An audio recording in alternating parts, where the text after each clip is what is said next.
Mrs. Britt. Mr. Budd.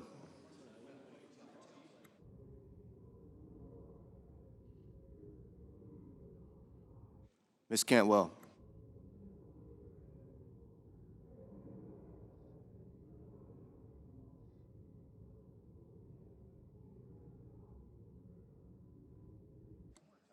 Mrs. Capito. Mr. Cassidy. Ms. Collins. Mr. Coons. Mr. Cornyn. Ms. Cortez Masto. Mr. Cotton. Mr. Kramer. Mr. Crapo.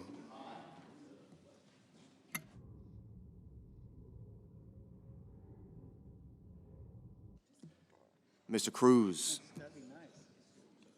Mr. Curtis. Mr. Daines. Ms. Duckworth. Mr. Durbin. Ms. Ernst. Mr. Fetterman. Mrs. Fisher. Mr. Gallego. Mrs. Gillibrand. Mr. Graham.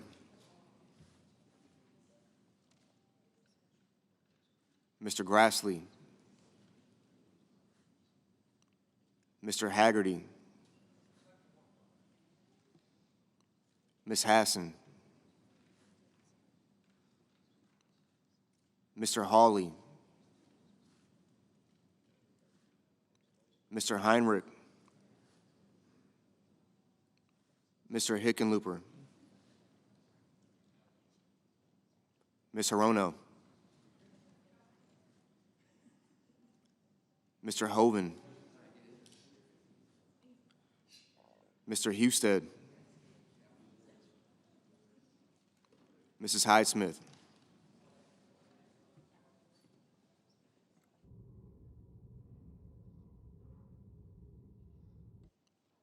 Mr. Johnson.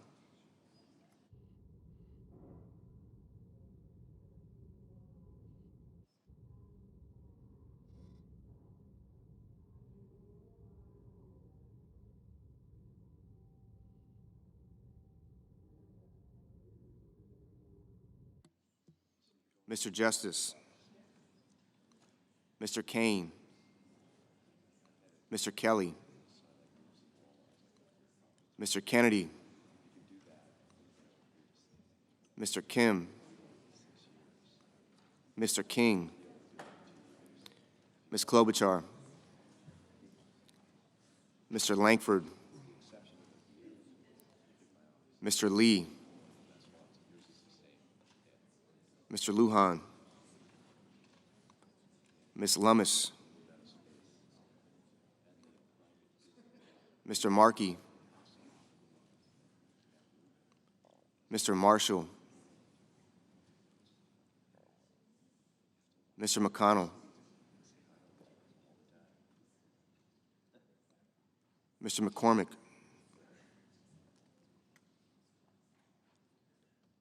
Mr. Merkley. Mrs. Moody. Mr. Moran. Mr. Moreno. Mr. Mullen. Ms. Murkowski. Mr. Murphy. Mrs. Murray.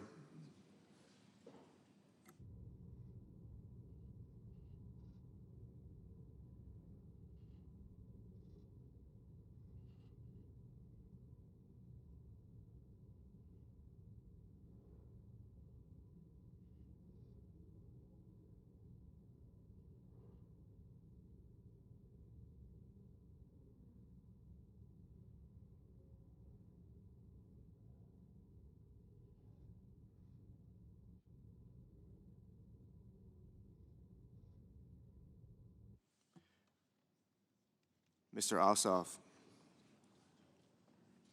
Mr. Padilla, Mr. Paul, Mr. Peters, Mr. Reed, Mr. Ricketts, Mr. Risch, Ms. Rosen,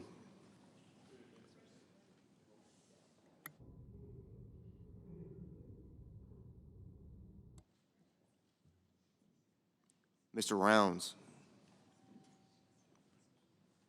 Mr. Sanders,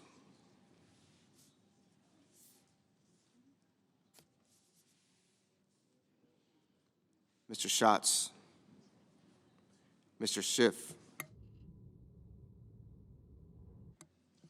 Mr. Schmidt, Mr. Schumer, Mr. Scott of Florida, Mr. Scott of South Carolina, Mrs. Shaheen, Mr. Sheehy,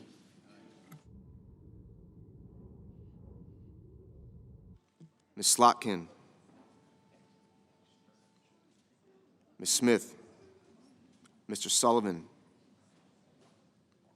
Mr. Thune,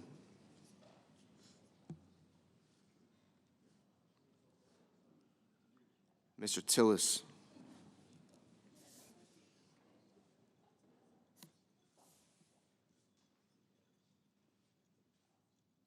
Mr. Tuberville, Mr. Van Hollen, Mr. Warner, Mr. Warnock, Ms. Warren, Mr. Welch, Mr. Whitehouse, Mr. Wicker, Mr. Wyden, Mr. Young.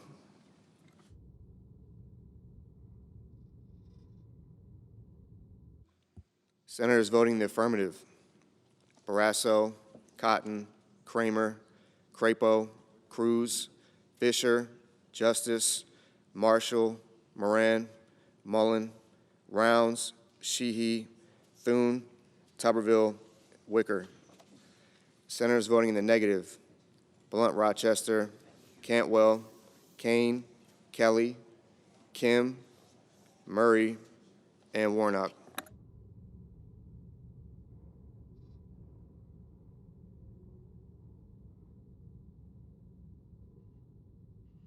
Ms. Also Brooks.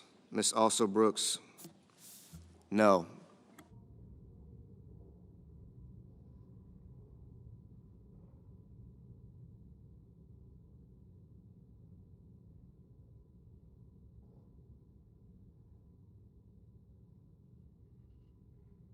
Ms. Baldwin. Ms. Baldwin, no.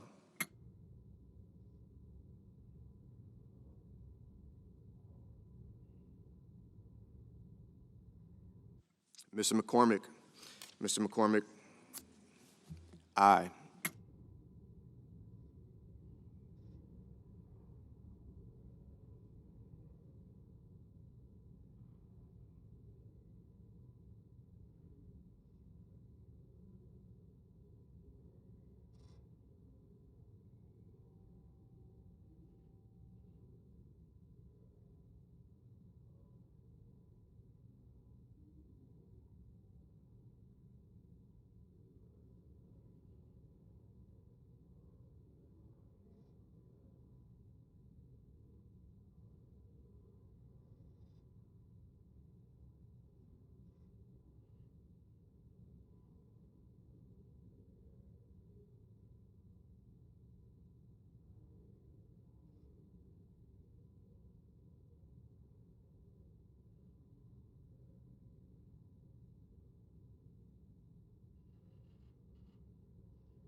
Mr. Schatz. Mr. Schatz, no.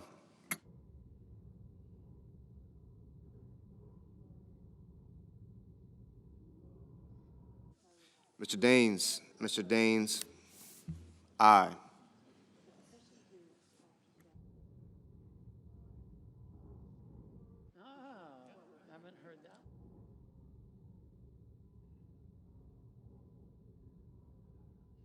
Mr. Reed, Mr. Reed, no. Ms. Hassan, Ms. Hassan, no.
Mrs. Blackburn, Mrs. Blackburn, aye.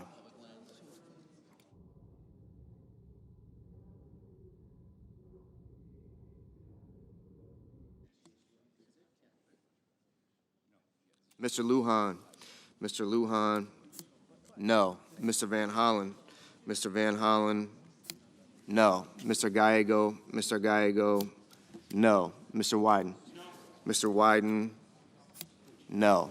Mrs. Hyde-Smith, Mrs. Hyde-Smith, aye.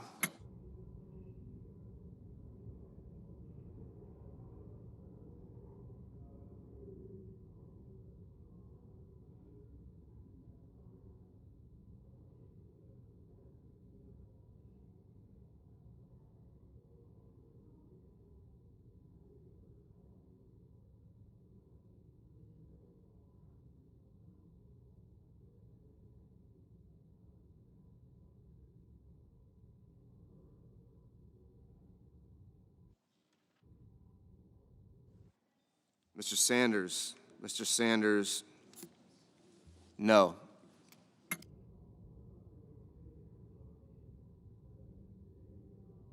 Mr. Curtis, Mr. Curtis, aye.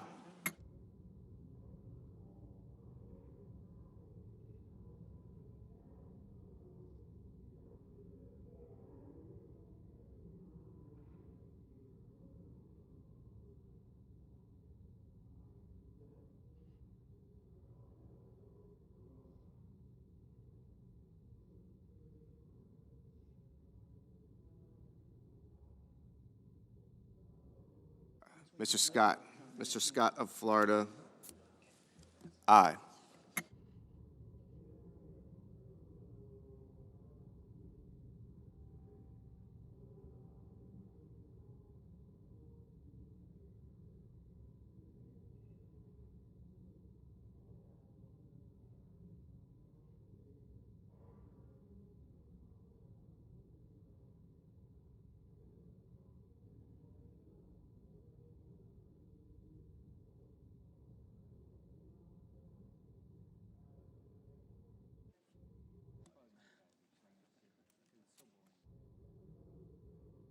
Mr. Banks, Mr. Banks, aye.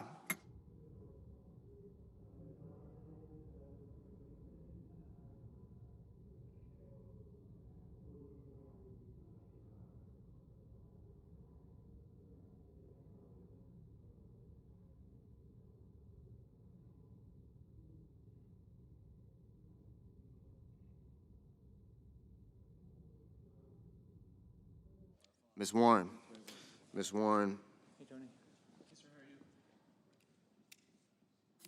no.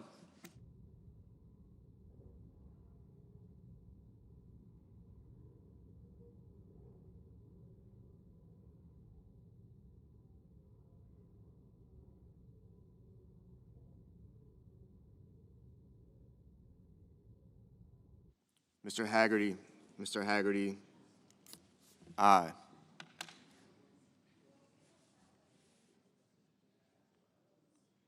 Mr. Merkley, Mr. Merkley, no. Ms. Rosen, Ms. Rosen, no.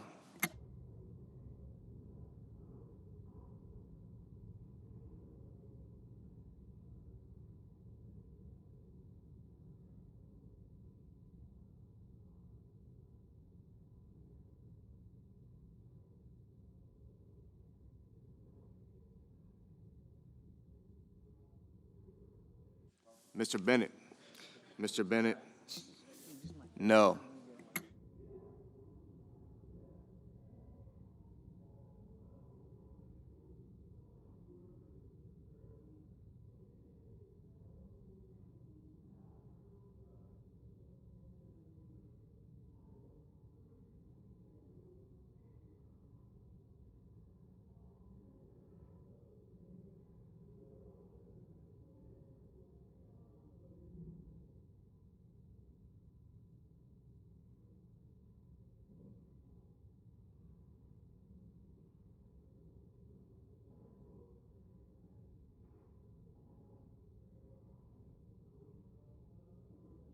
Mr. Peters. Mr. Peters, no.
Mr. Tillis. Mr. Tillis, aye.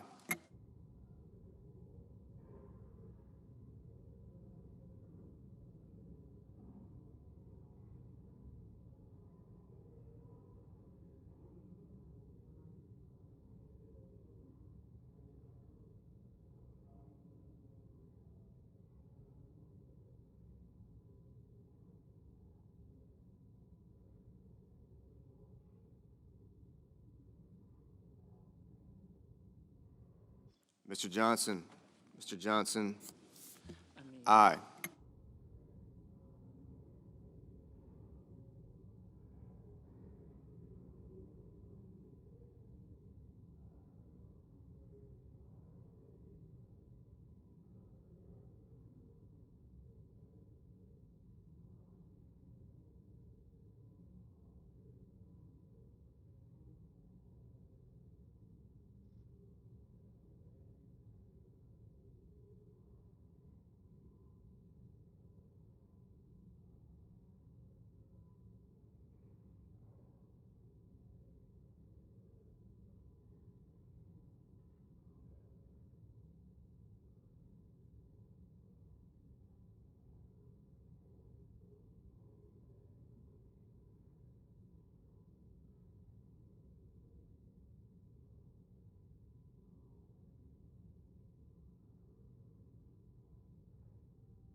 Mr. Budd. Mr. Budd, aye.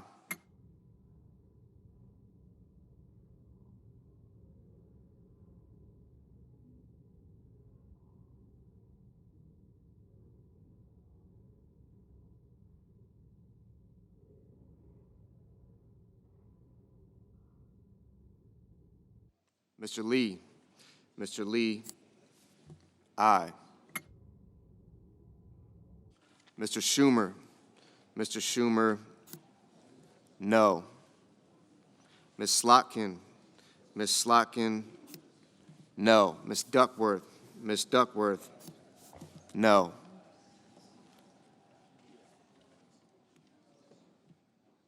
Mr. Graham. Mr. Graham, aye.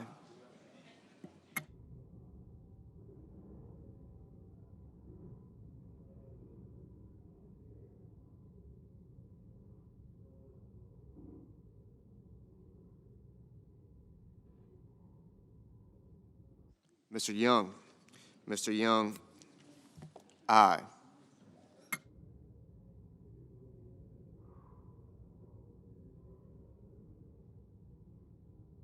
Ms. Collins. Ms. Collins, no.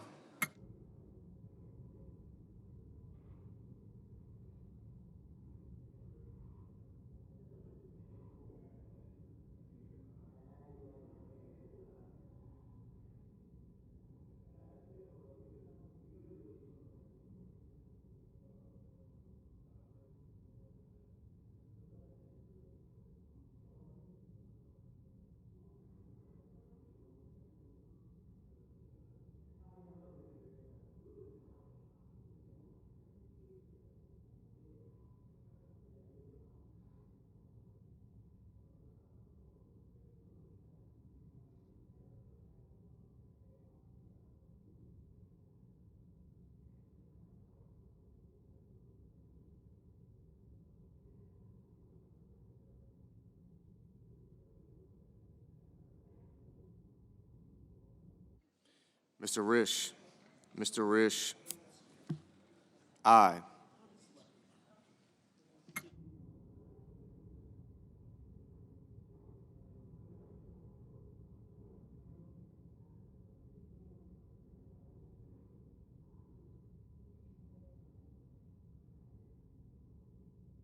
Mr. Warner. Mr. Warner, no.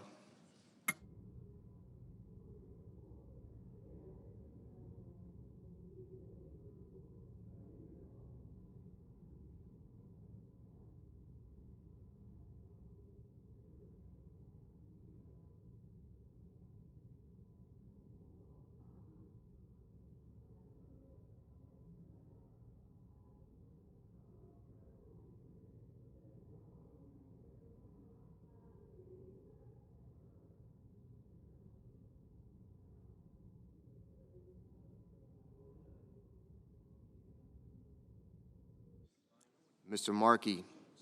Mr. Markey, no.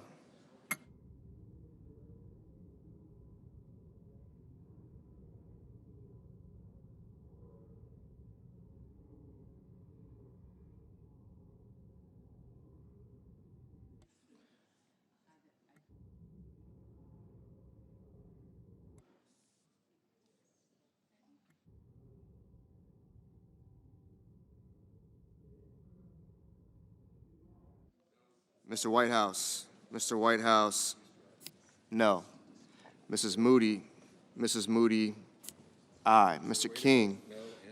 Mr. King, no. Mr. Lankford. Mr. Lankford, aye.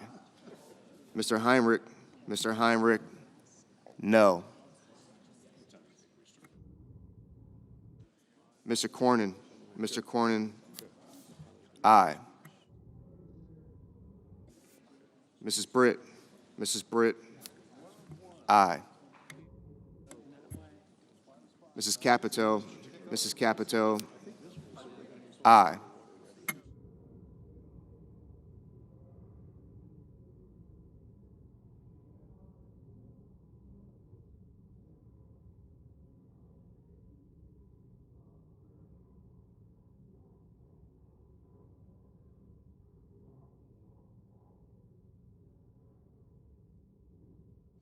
Mr. Moreno. Mr. Moreno, aye. Ms. Ernst. Ms. Ernst, aye.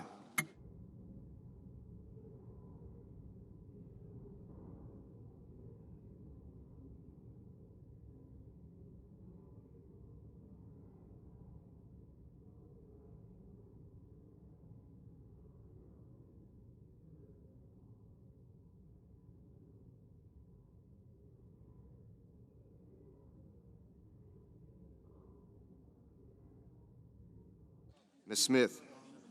Ms. Smith, no.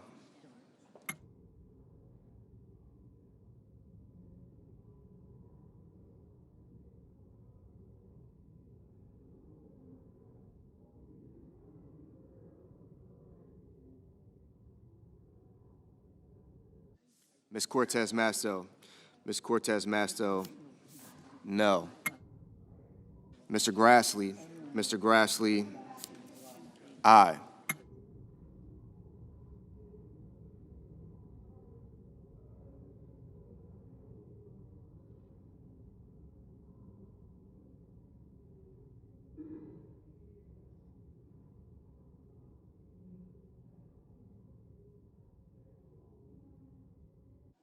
Mr. Schmidt.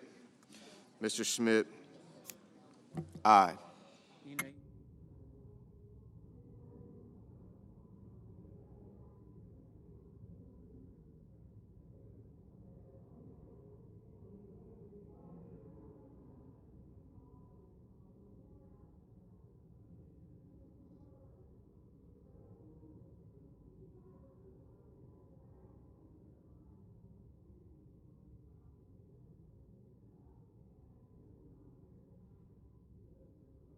Mr. Husted. Mr. Husted, aye. Mr. Ossoff. Mr. Ossoff, no.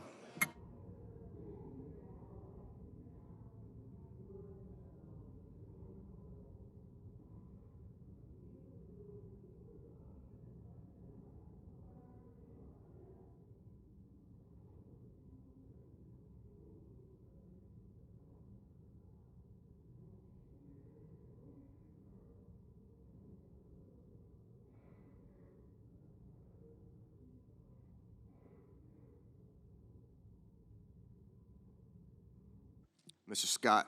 Mr. Scott of South Carolina, aye. Mr. Padilla. Mr. Padilla, no.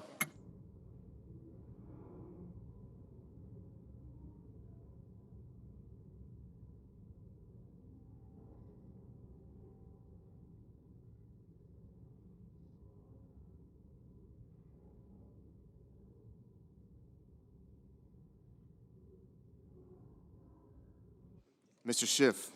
Mr. Schiff, no. Mr. Ricketts. Mr. Ricketts, aye. Ms. Hirono. Ms. Hirono, no.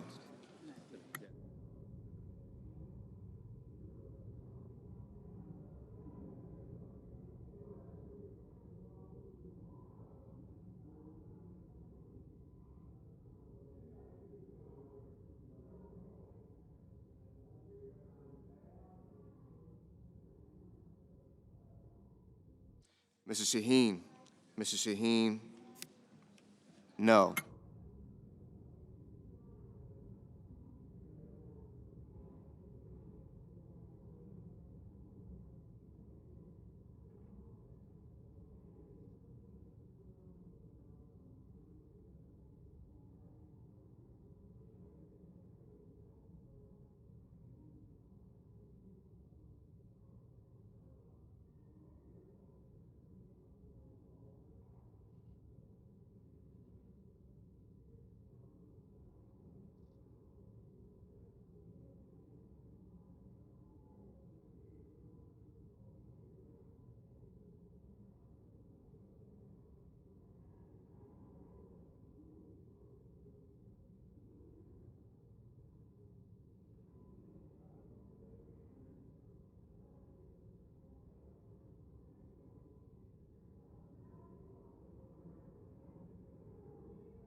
Mr. Kennedy.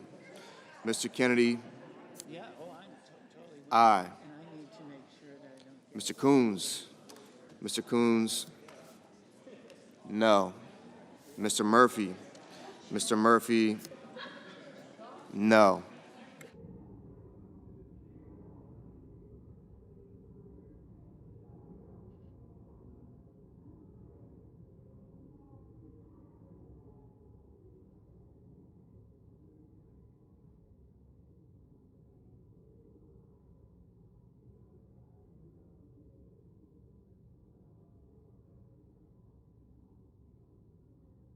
Mr. Durbin. Mr. Durbin, no.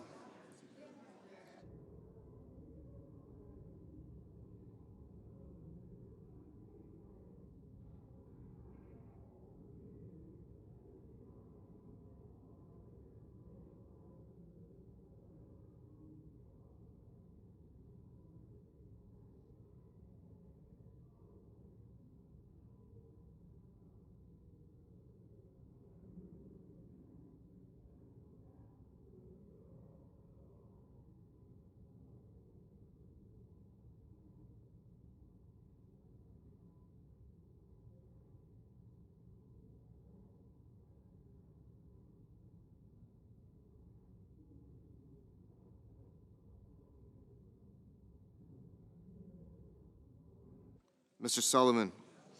Mr. Sullivan. Aye. Ms. Murkowski. Ms. Murkowski. Aye.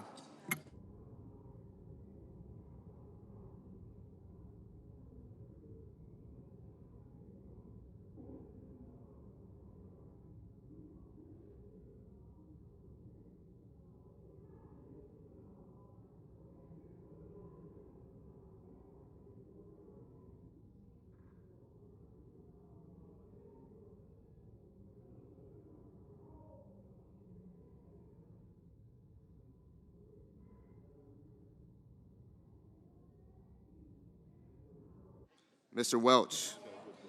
Mr. Welch. No.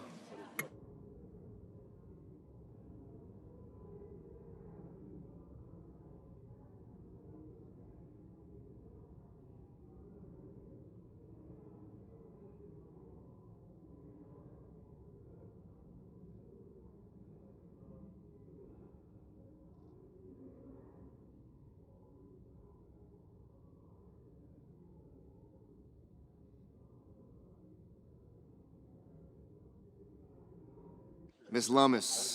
Ms. Lummis. Aye.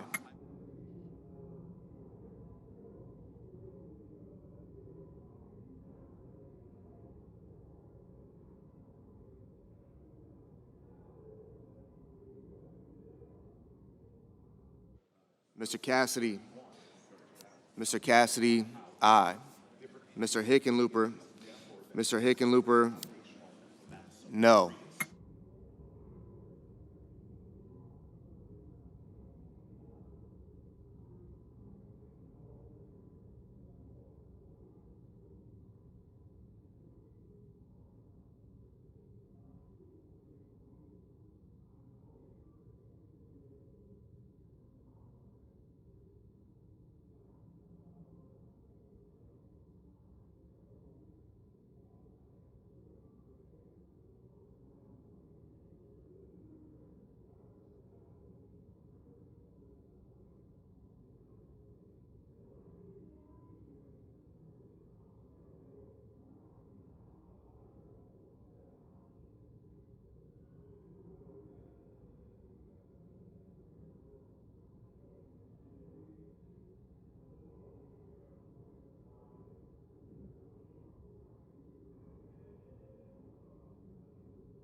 Mr. Booker.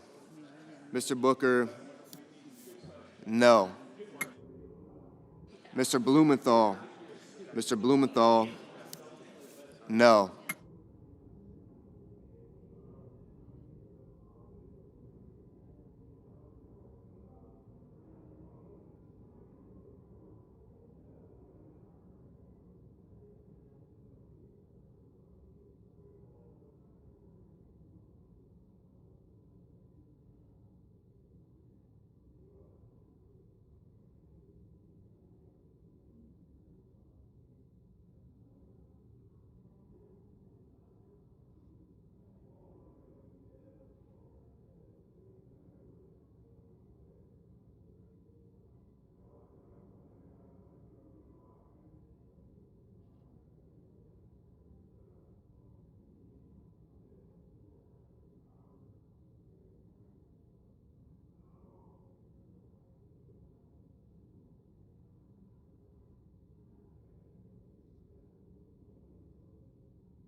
Ms. Klobuchar.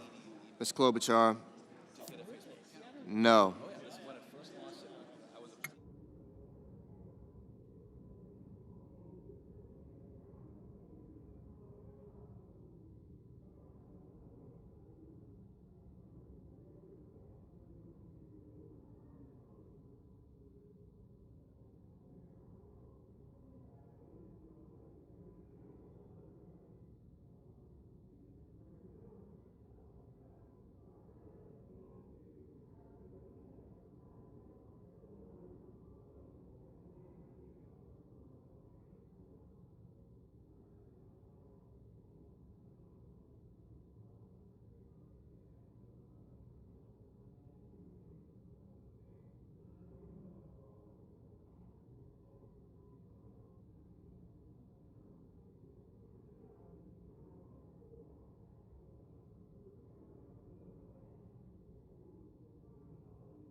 Mr. Hawley.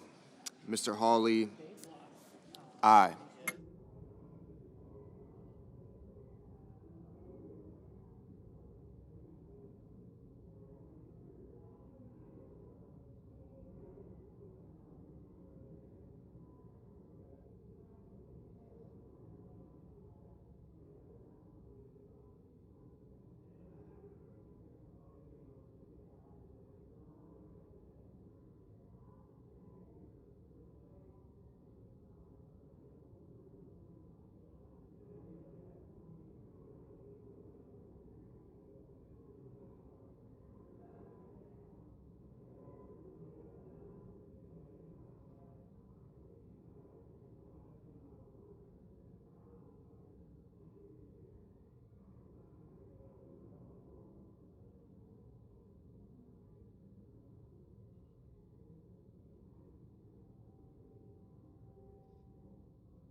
Mr. Hoven. Mr. Hoven, aye.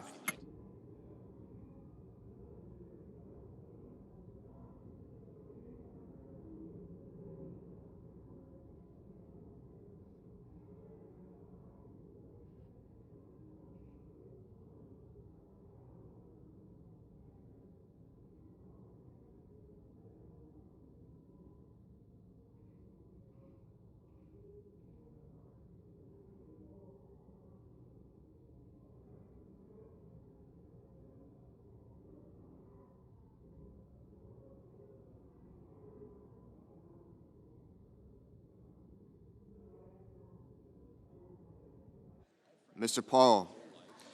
Mr. Paul, aye.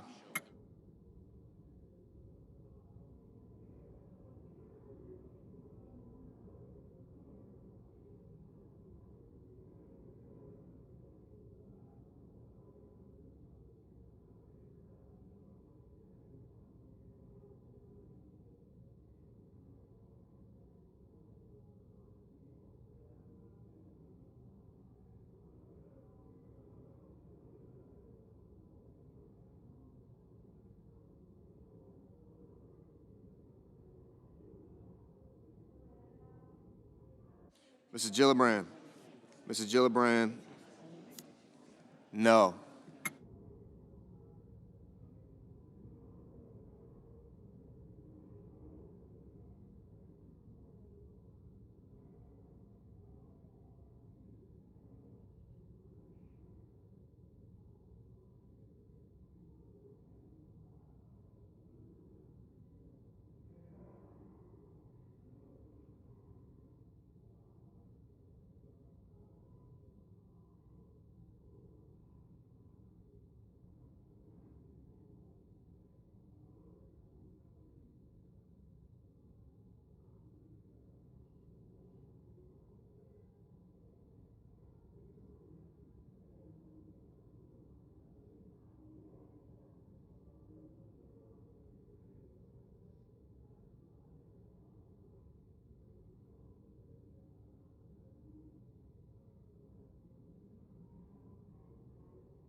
Mr. McConnell. Mr. McConnell, aye.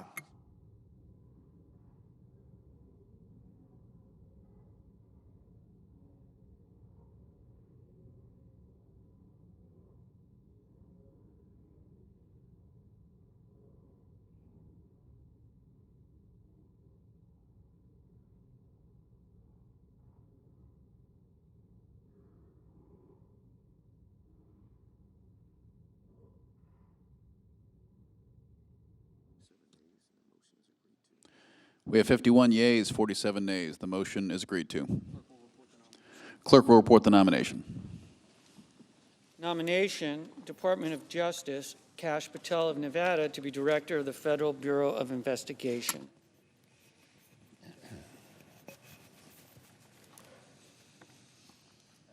Mr. President. Senator from Kentucky. I've never liked calling too much attention to today's date, February 20th.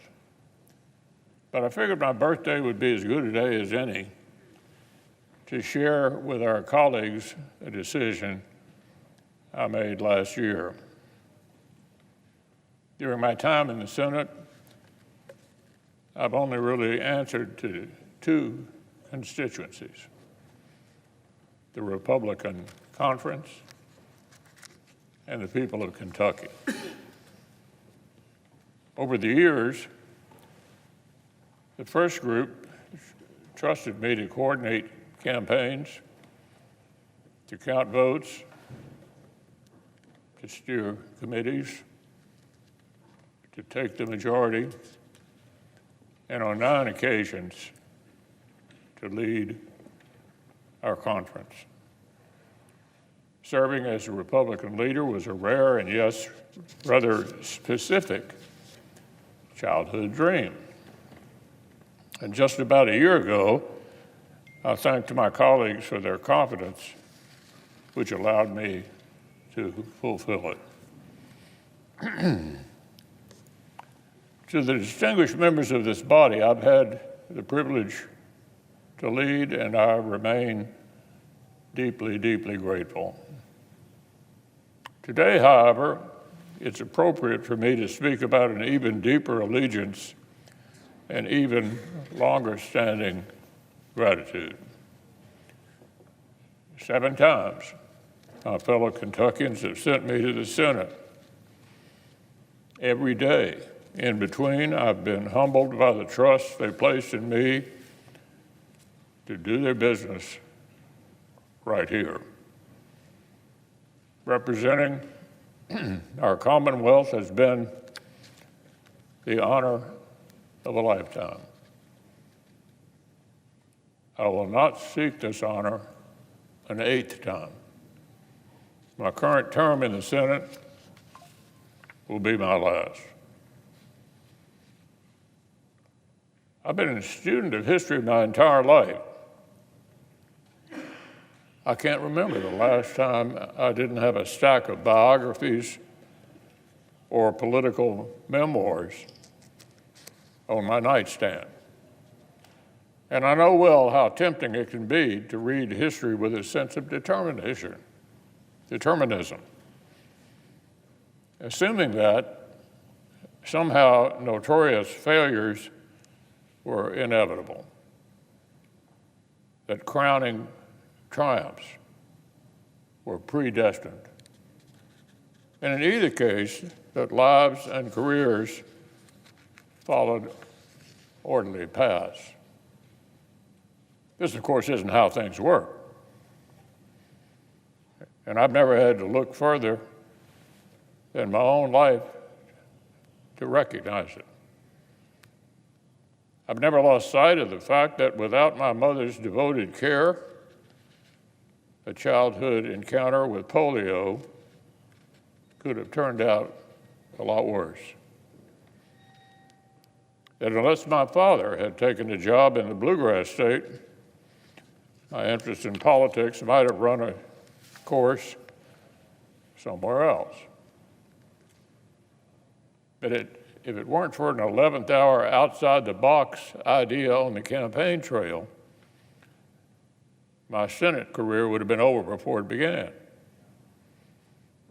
Or that, if not for the people of Kentucky, time and again, agreeing that leadership delivers and electing me to send back here, it would have been someone else from somewhere else taking that seat at the table where I've had a chance to work, strategize, fight, and win.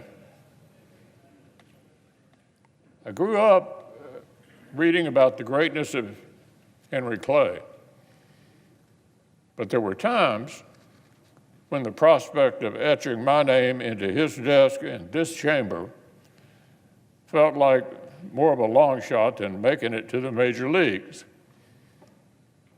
I got a front row seat to the greatness of Senator John Sherman Cooper of Kentucky as a summer intern in his office.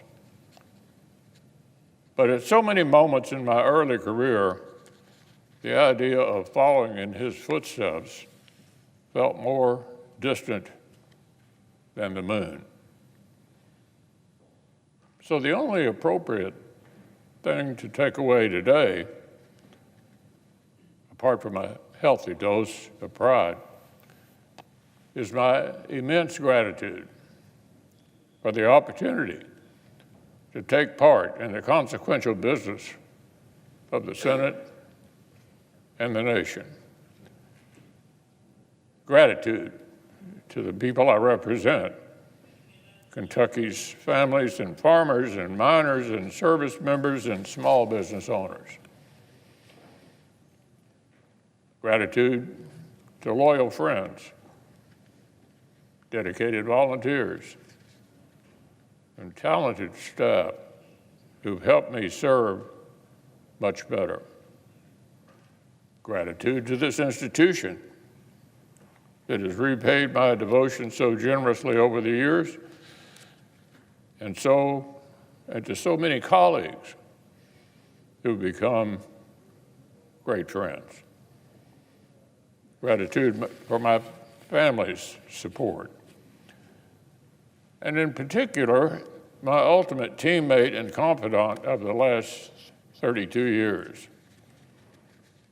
Elaine's leadership and wise counsel, in their own right, have made her the most seasoned cabinet official in modern history. On top of all that, her devotion to me and to Kentucky is a lot more than I deserve. When I arrived at this chamber, I wasn't coming with a governor's statewide executive experience or a House member's appreciation for Washington dynamics. I knew my hometown of Louisville, and I'd spent the previous few years working hard to learn what mattered to folks all across the rest of the Commonwealth. And yet, within weeks of swearing the oath, sure enough, I was here on the floor talking with colleagues from other far-flung corners of the country, discussing solutions to a farm income crisis and infrastructure challenge that affected different states in the same way. I learned quickly that delivering for Kentucky meant finding the ways the Commonwealth's challenges were actually tied to national debates.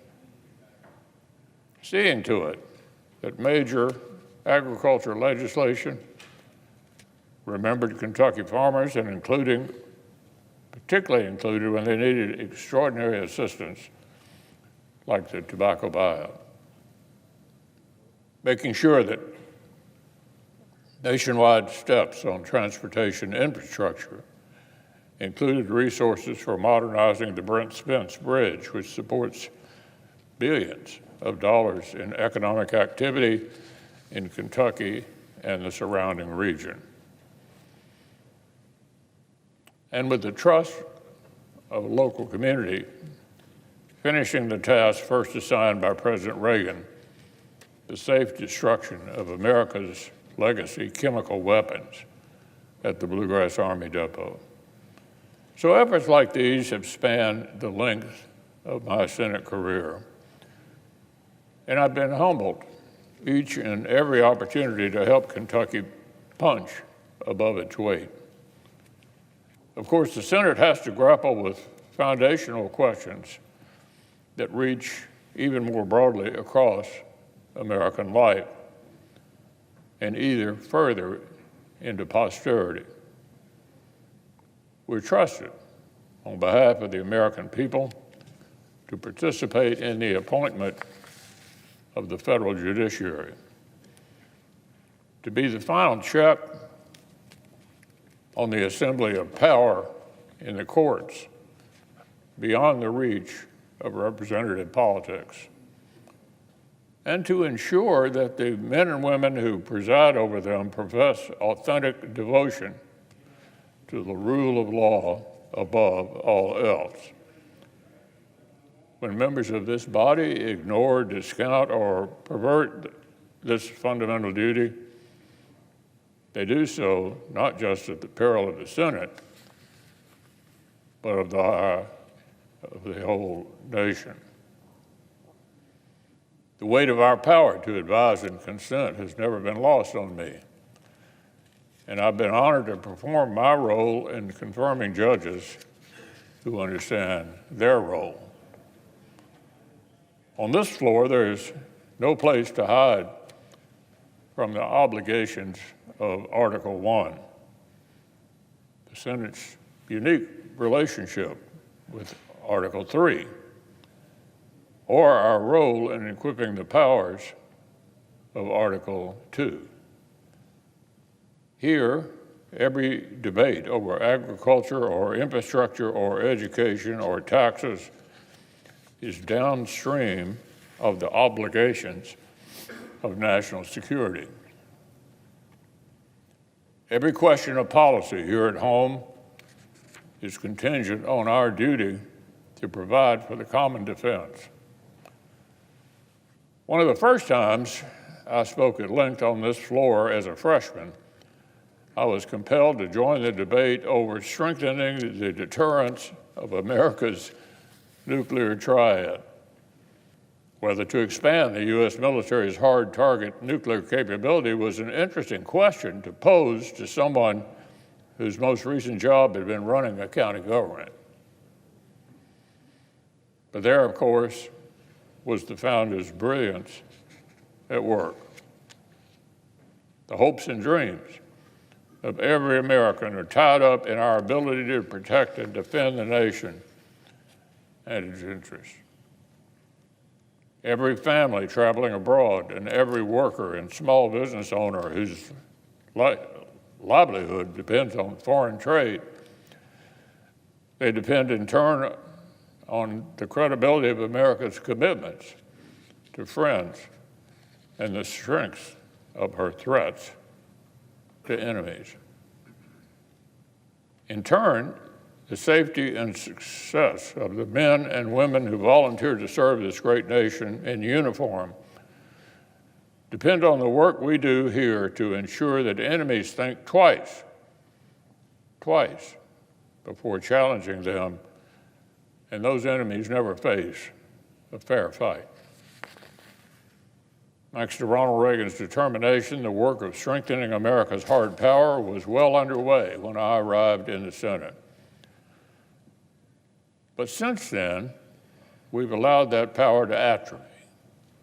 And today, a dangerous world threatens to outpace the work of rebuilding it.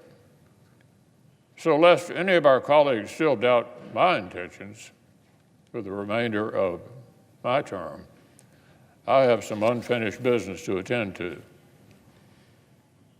In our work, most of us in this body develop an appreciation for the Senate itself, its written rules, its collegial norms, its pace of play. And yet so often I've watched colleagues depart venting their frustration at the confines of the institution or mourning what they perceive to be decline of its norms. regardless of the political storms that may wash over this chamber during the time I have remaining, I assure our colleagues that I will depart with great hope for the endurance of the Senate as an institution. There are any number of reasons for pessimism, but the strength of the Senate is not one of them. This chamber is still the haven where the political minority can require debate. It's still the crucible in which jurists are tested for their fidelity to upholding the Constitution and lives and laws as they were written. The Senate is still equipped for work of great consequence. And to the disappointment of my critics, I'm still here on the job. I yield the floor. Mr. President. Senator of North Carolina. Mr. President, I ask unanimous consent that the members and staff and spectators in the gallery be allowed to applaud for a period not to exceed 30 seconds. Is there objection?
Mr. President. Senator from Illinois. Mr. President, in about 2 hours, the Senate will vote on whether to confirm Kash Patel to serve as Director of the Federal Bureau of Investigations for the next... Order.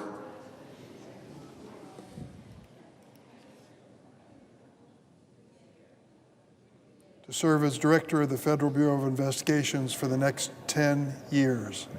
10 years, Mr. President. If Senate Republicans confirm Mr. Patel, I believe they will come to regret this vote, probably sooner rather than later. I, for one, am convinced that Mr. Patel has neither the experience, the judgment, nor the temperament to lead this amazing criminal investigative agency. It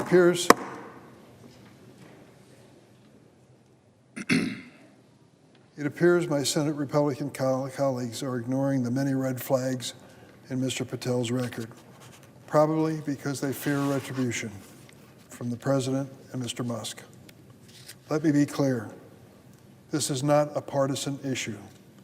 During my time in the Senate, I have voted for 4 FBI director nominations before this one. Each one was clearly a Republican, and I voted for them nevertheless. Historically, the Federal Bureau of Investigation has been apolitical. I oppose Mr. Patel because he is dangerously politically extreme. He has repeatedly expressed his intention to use our nation's most important law enforcement agency to retaliate against his political enemies. Even before President Trump took office, Mr. Patel announced that he would force out FBI Director Chris Wray, who he nominated in his first term before firing the former FBI Director Jim Comey. The director is the only political appointment at the FBI. Congress took steps to ensure that this agency remains as apolitical as possible by providing for a single term of 10 years for a director and subjecting the appointment to the advice and consent of the Senate. 50 years ago, we made this reform. We may see it all fall to ashes today. But as we have seen for weeks now, the Trump administration purge of the FBI is a political exercise that is spread to service career officials. There's an association of FBI agents, and the 2 leaders of that association came to see me recently in my office to talk about this situation. Both of them are women. One is serving 17 years in the career job at the FBI, and the other 22. They were quick to add that their fathers had been FBI agents before them. It was clearly in their blood. They came to tell me about the situation at the FBI today because of this transition and because of the prospect of Kash Patel heading their agency. They said morale has never been lower. They've gone through, many of them, gone through many presidential transitions and have never seen anything like this. The declaration that is required now of FBI agents as to whether they were participating in the investigation of the January 6 rioters who assaulted this United States Capitol building. Let's be honest about what's going on here. There's an effort to have Soviet-style historical revision. The Trump administration and the people that they're pushing into leadership have to basically pass a loyalty oath in terms of the outcome of the previous presidential election and what happened on January 6th. They're somehow asked to ignore the obvious that we see on videotape over and over again. The rioters assaulted this Capitol. It was so dangerous that the Vice President of the United States, sitting in your chair, was physically removed by the Secret Service for fear that he was going to be hurt if he stayed in that position. Those of us who are on the floor of the Senate on January 6th were asked to evacuate this chamber as quickly as possible. This was not simply a question of tourists getting out of line. These people who assaulted this U.S. Capitol building were hell-bent on stopping the constitutional process of counting the electoral votes in the 2020 election. And now, FBI and others are being asked to say the opposite, that this wasn't somehow a breach of law, a horrendous, terrible chapter in the history of this country, and that there was danger afoot. Because the president has given a sweeping pardon to the 1,600 who were prosecuted for trespass, seditious conspiracy, the use of firearms in the Capitol, and the like, we are supposed to somehow discount this as a significant moment in American history. It was. And for the FBI agents who participated in the investigation of that day, I say they were doing their job, and they did it well. And now to remove them from the FBI because of that has obviously hurt the morale of the FBI agency and made them stop and wonder what the future holds for them if another president comes in with another political agenda. Will they be the victims again? As we've seen for weeks now, the Trump administration's purge of the FBI is a political exercise that has spread to senior career officials.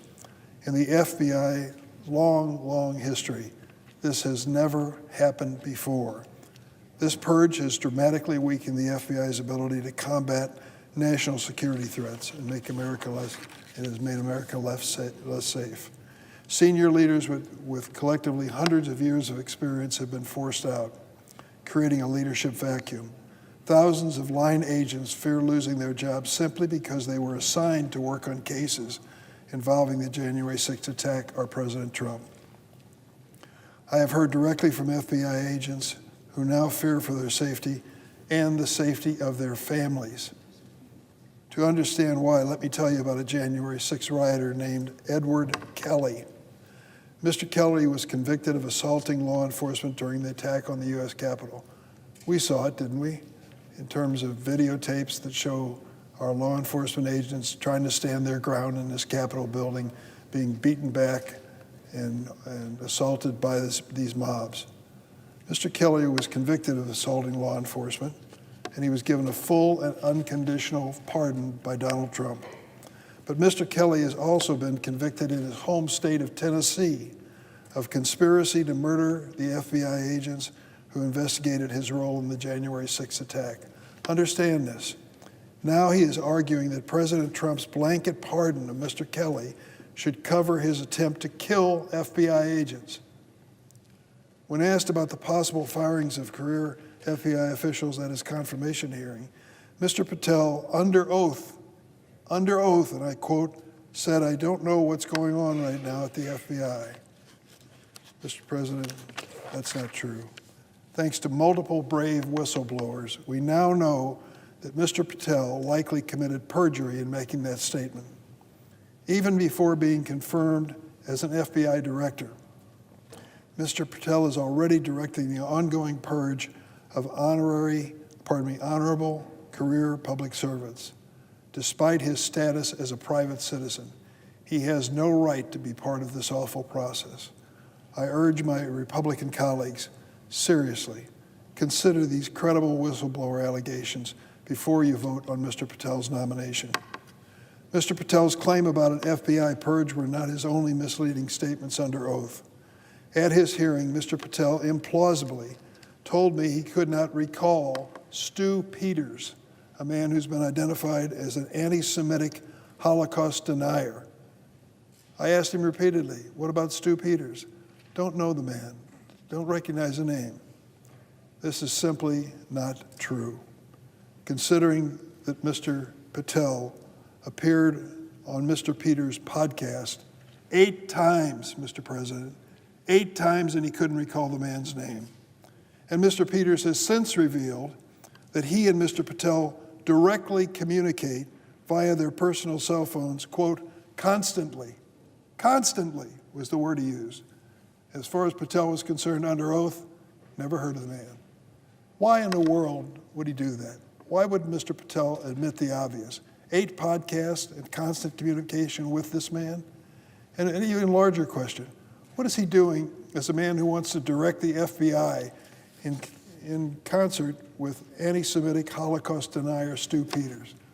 What is going on here? Is he showing good judgment? Is this the kind of person you want to put in charge of 38,000 criminal investigators?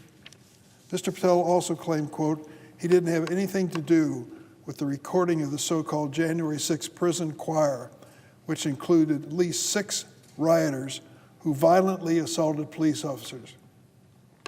Mr. Patel thinks there's something interesting, maybe even amusing, about the fact that he created a choir of these individuals who had been prosecuted for what they did on January 6th.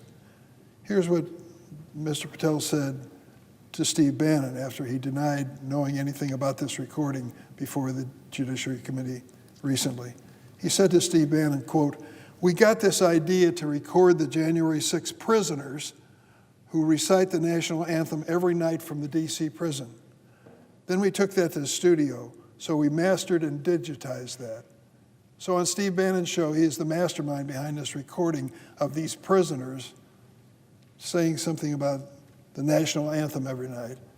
That particular tape that he created of the January 6th choir was taken to Trump rallies too and played as some kind of interesting display of what Patel insists are just political prisoners.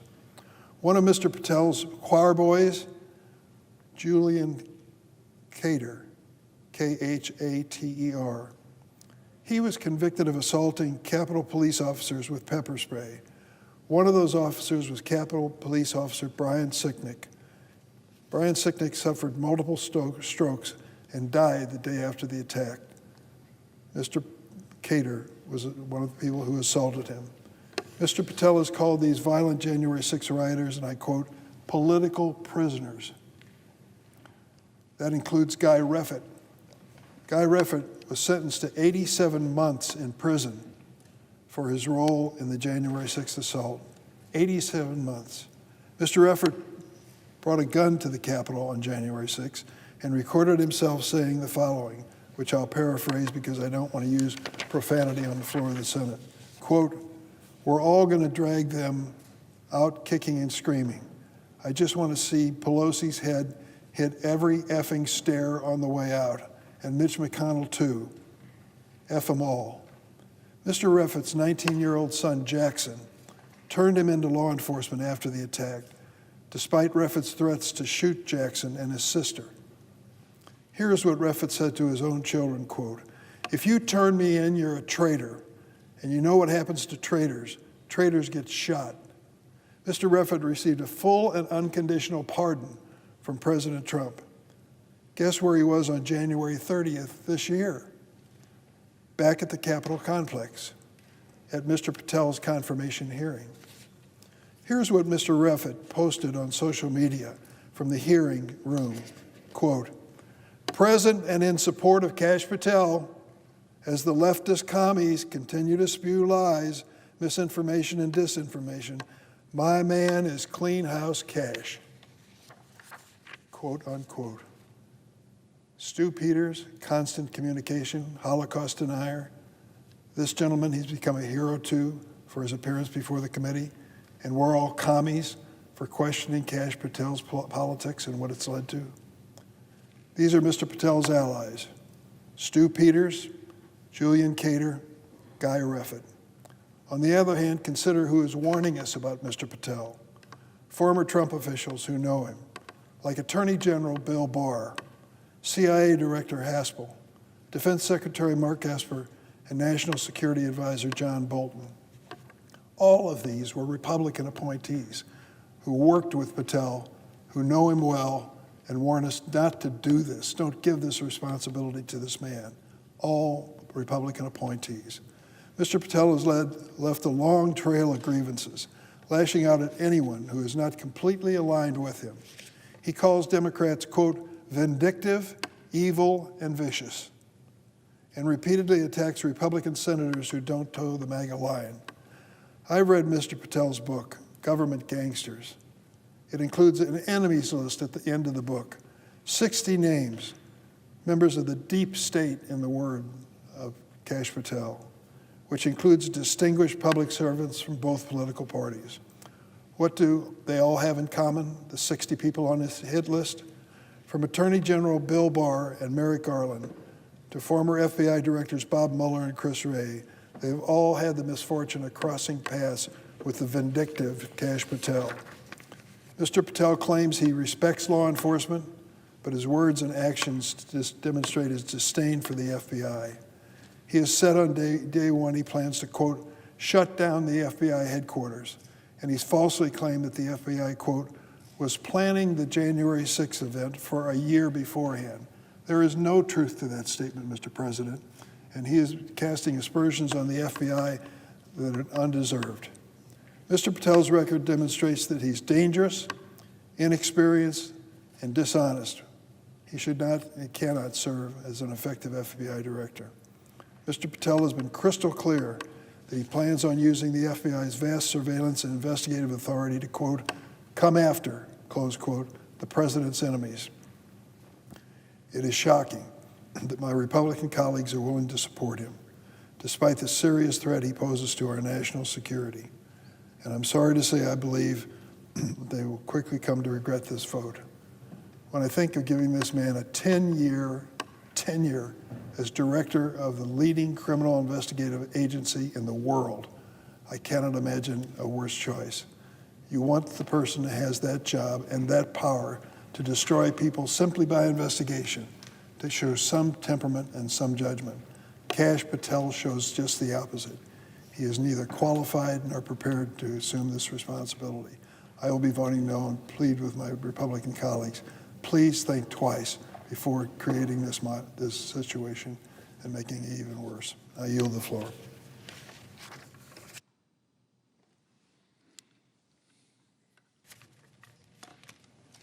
Mr. President. The senator from California is recognized. Mr. President, I too rise today to oppose the nomination of Kash Patel to serve as director of the Federal Bureau of Investigation. Now, let me begin by saying to Americans watching at home who may not be completely up to speed as to what's going on, the importance of this specific nomination, or wondering, who is Kash Patel?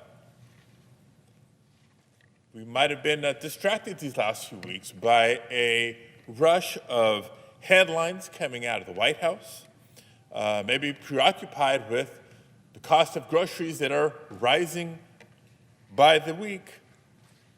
You may have, if you caught any news, been hearing about how President Trump, the richest president in history, has given Elon Musk, the richest man in the world, unprecedented access to millions of Americans' sensitive private information. Yes, Elon Musk has access to your personal private information, from social security numbers to home addresses to your tax information. There's been a lot going on. All the while, President Trump is also trying to lay the groundwork to pass another massive tax cut for billionaires. So if you've been busy and struggling to keep up, I understand. So let me try to break it down for you. Only in the year 2025, when Donald Trump seems to have a headlock on the Republican Party, could a nominee this extreme and this unqualified be considered or confirmed to lead the FBI. No party of Reagan would ever support this big a threat to American freedom and our national security. No party of Lincoln could ever support this big a source of division among Americans. And yet, here we are, pretending as if a man who promised to shut down the FBI headquarters on day one and turn it into a museum for the deep state is now fit to lead the FBI. You see, time and again, Kash Patel has shown that his loyalty lies not with the rule of law, but with Donald Trump. Why? Because he knows that Donald Trump is his cash cow. Trump is Kash Patel's ticket to selling more books. It's his calling card to try to book the next podcast interview, and certainly key to landing his next job.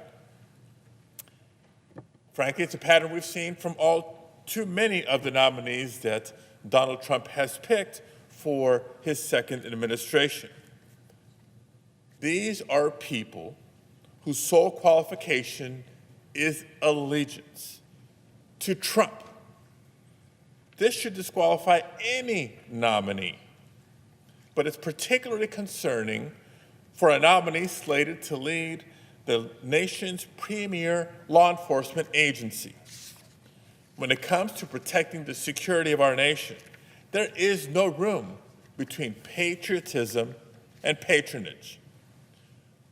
The American people need and deserve a public servant who is 100% committed to the around-the-clock safety of the American people. Unfortunately, through his actions over the course of the last several years, his conduct this past month before the Senate Judiciary Committee, Kash Patel has demonstrated a dangerous lack of judgment, lack of preparation, and lack of independence. He's shown that he's either unwilling or unable of putting politics aside in order to protect the American people and uphold the Constitution, should he be confirmed to lead the FBI. And throughout his career, he's shown a clear pattern of loyalty to Trump and of self-dealings at the expense of the American people. That includes undermining the FBI's work in order to protect Trump from investigation, profiting off of conspiracies about a, quote, deep state, and promoting an enemies list targeting public servants, selling picture books to spread conspiracy theories to children about the 2016 election, endangering the lives of American service members after inserting himself into a hostage rescue operation,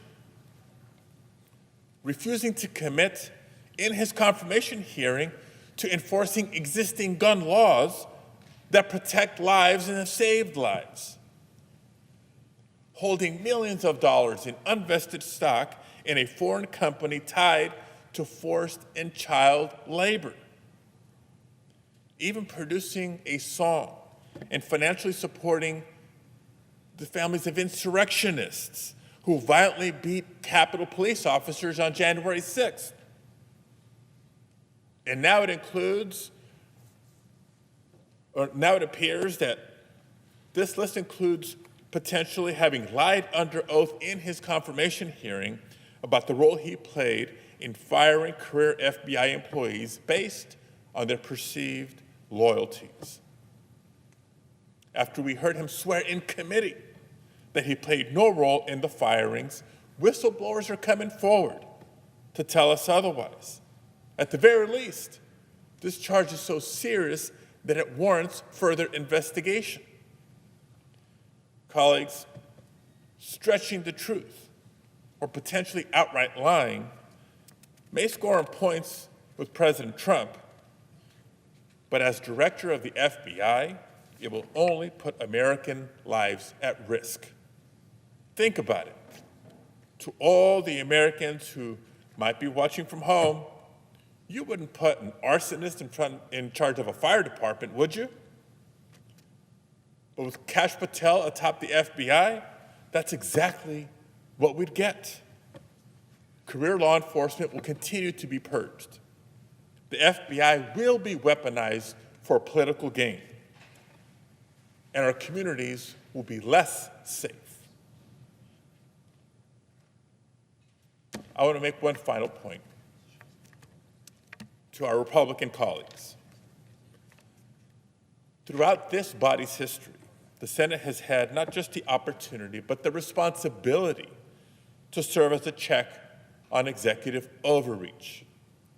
Senators of both parties over history have exercised our constitutional duty to advise and consent to the president's nominations.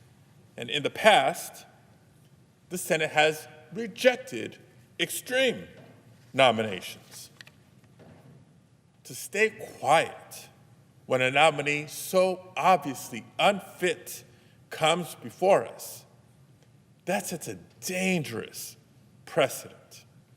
Think about the damage you'll not just be doing to the institution of the FBI or to the Senate, but to the trust that millions of Americans deserve to have in our law enforcement. But more important than that, today, consider this, that someday in the future, possibly the near future, when a loyalist FBI director abuses the position and fails to protect the American people, it won't just be Kash Patel that will be held accountable. It won't just be President Trump we will try to hold accountable. It will be every member of this body who supported his nomination that will also be held accountable. So I invite you, I encourage you to have the courage to say no to Trump because lives are on the line. Have the courage to stand up and protect your constituents, protect the American people. Stand up, do the right thing, vote no on this nominee. Thank you, Mr. President. I yield the floor.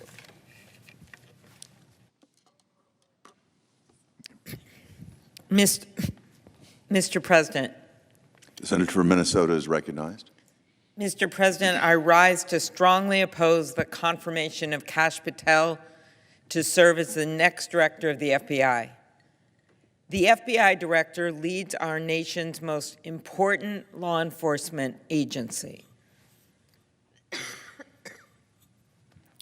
It is made up of more than 38,000 nonpartisan public servants who work every day to take on violent crime, get fentanyl off of our streets, investigate cyber crimes, protect our national security, and so much more. The Bureau's motto is fidelity, bravery, integrity, and its director must be someone who embodies those core values above all else. That is not Kash Patel. Let's start with fidelity. The FBI director's loyalty is not to the president. It is to the truth, the Constitution, the American people.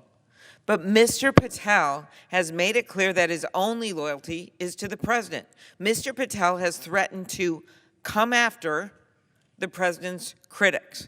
On one podcast in December of 2023, by the way, that's 2023, just a few years ago, not 2 decades ago, not when he's in high school.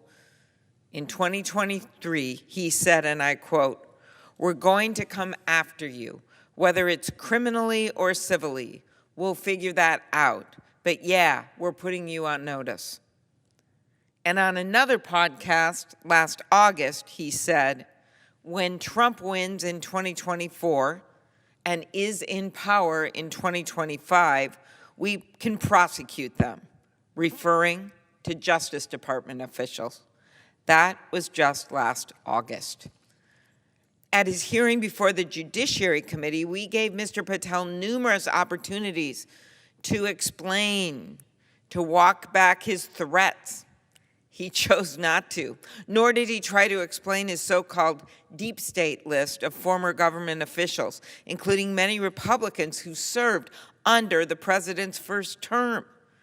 This list of his deep state government gangsters, as he called them, list included former Defense Secretary Mark Esper, former CIA Director Gina Haspel, former National Security Advisor John Bolton, and former Attorney General Bill Barr.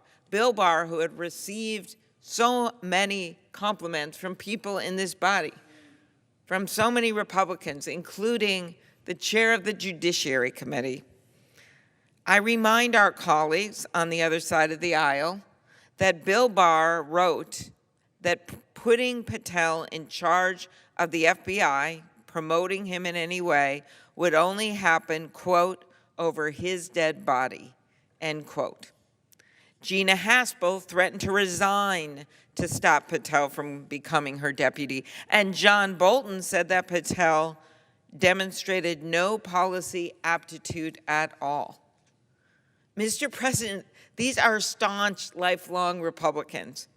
They are experienced and respected people. I may not agree in any way with everything they've said or done, nor does everyone here, but we do agree that they are people of integrity. Mr. President, if these people can end up on Kash Patel's deep state list, we can only imagine what that would mean for anyone who might not be deemed sufficiently loyal to the president. We know what Mr. Patel wants to do with the people on his list because he already told us. In one interview, he said the people on the list, quote, need to go to prison, end quote. And his comments about his so-called enemies are not empty threats. His desire to punish all but the president's most zealous loyalists is far too real. At his hearing, Mr. Patel said that, quote, all FBI employees will be protected against political retribution, end quote. Yet, mere hours later, the administration forced out 8 of the Bureau's most senior, nonpartisan public servants who oversaw national security, criminal, and cyber matters. One day later, an email was sent to FBI employees requesting a list of everyone who had worked on January 6 cases, quote, to determine whether any additional personnel actions are necessary, end quote. It wouldn't matter if it's just a brand new person who gets assigned to a case or a senior person. It doesn't matter if these people were prosecuting people, investigating people that actually tried to do us harm in this chamber, chased down former Senator Romney in the hall. That all happened. Destroyed offices of the parliamentarian and others, cut police officers' faces and injured them. And then, when in any crime scene you'd have it investigated, this guy, Kash Patel, is questioning those FBI employees that were simply assigned to the case to work on them. This is not the person we should be putting in charge of the FBI. And I know my colleagues know this. So many of them that were there at the time supported Christopher Wray. I voted for Christopher Wray. He was Donald Trump's choice to run the FBI, but I thought that he would be a man of integrity, and he was. I will also note that applications to the FBI have tripled since he's been in office during that time period because he's improved morale, they've been doing their job, and people want to go work there.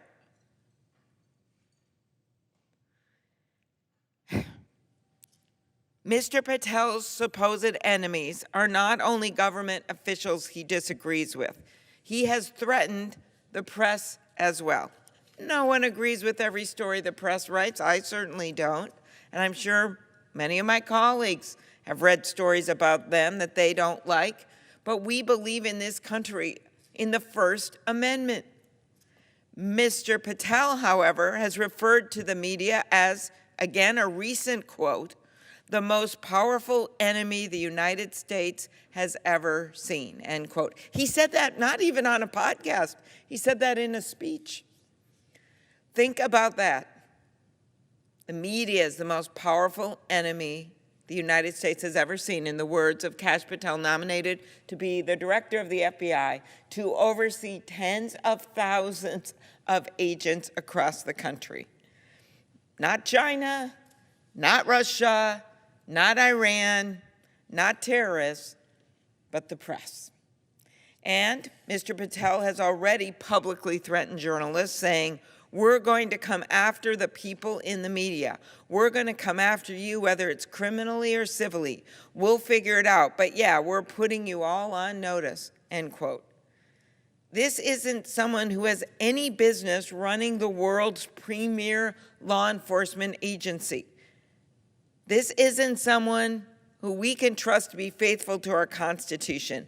This isn't fidelity to the rule of law and impartial law enforcement. It is a direct threat to it. Bravery, fidelity, bravery, integrity. So let's talk about bravery. We all know that the Capitol Police showed bravery far and above the call of duty on January 6, 2021. We know that. We know that many of them, their gear was stuck on a bus, their riot gear. They weren't even able to access it. And so many of them were protecting us, people who worked in this Capitol, when the people that were storming into this Capitol had better gear than the police had. And of course, we've made tons of changes since then, changes to the leadership of the Capitol Police with a new chief, changes to the sergeant at arms, changes to our security profile. We've made those changes. Of course, we should have done that. But what we do know is they showed bravery. But rather than recognize the officers' bravery, Mr. Patel accused those who testified in the January 6 hearings of lying. When asked on a podcast whether Capitol Police officers told the truth in the House of Representatives January 6 committee hearings when they were under oath, Mr. Patel said, and I quote, "No, and lying under oath is a federal offense and they should be investigated for it." Once again, our colleagues on the Judiciary Committee gave him the chance to walk back these comments during his hearings, and once again, he chose not to. In fact, he claimed this wasn't accurate.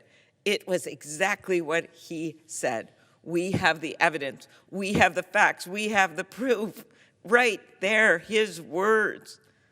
I would think facts and truth and the proof should matter to someone who is asking to be head of the Federal Bureau of Investigation, but it doesn't.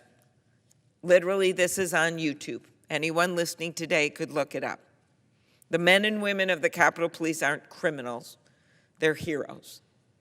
And so are the men and women at the FBI who every day put their lives on the line to keep us safe.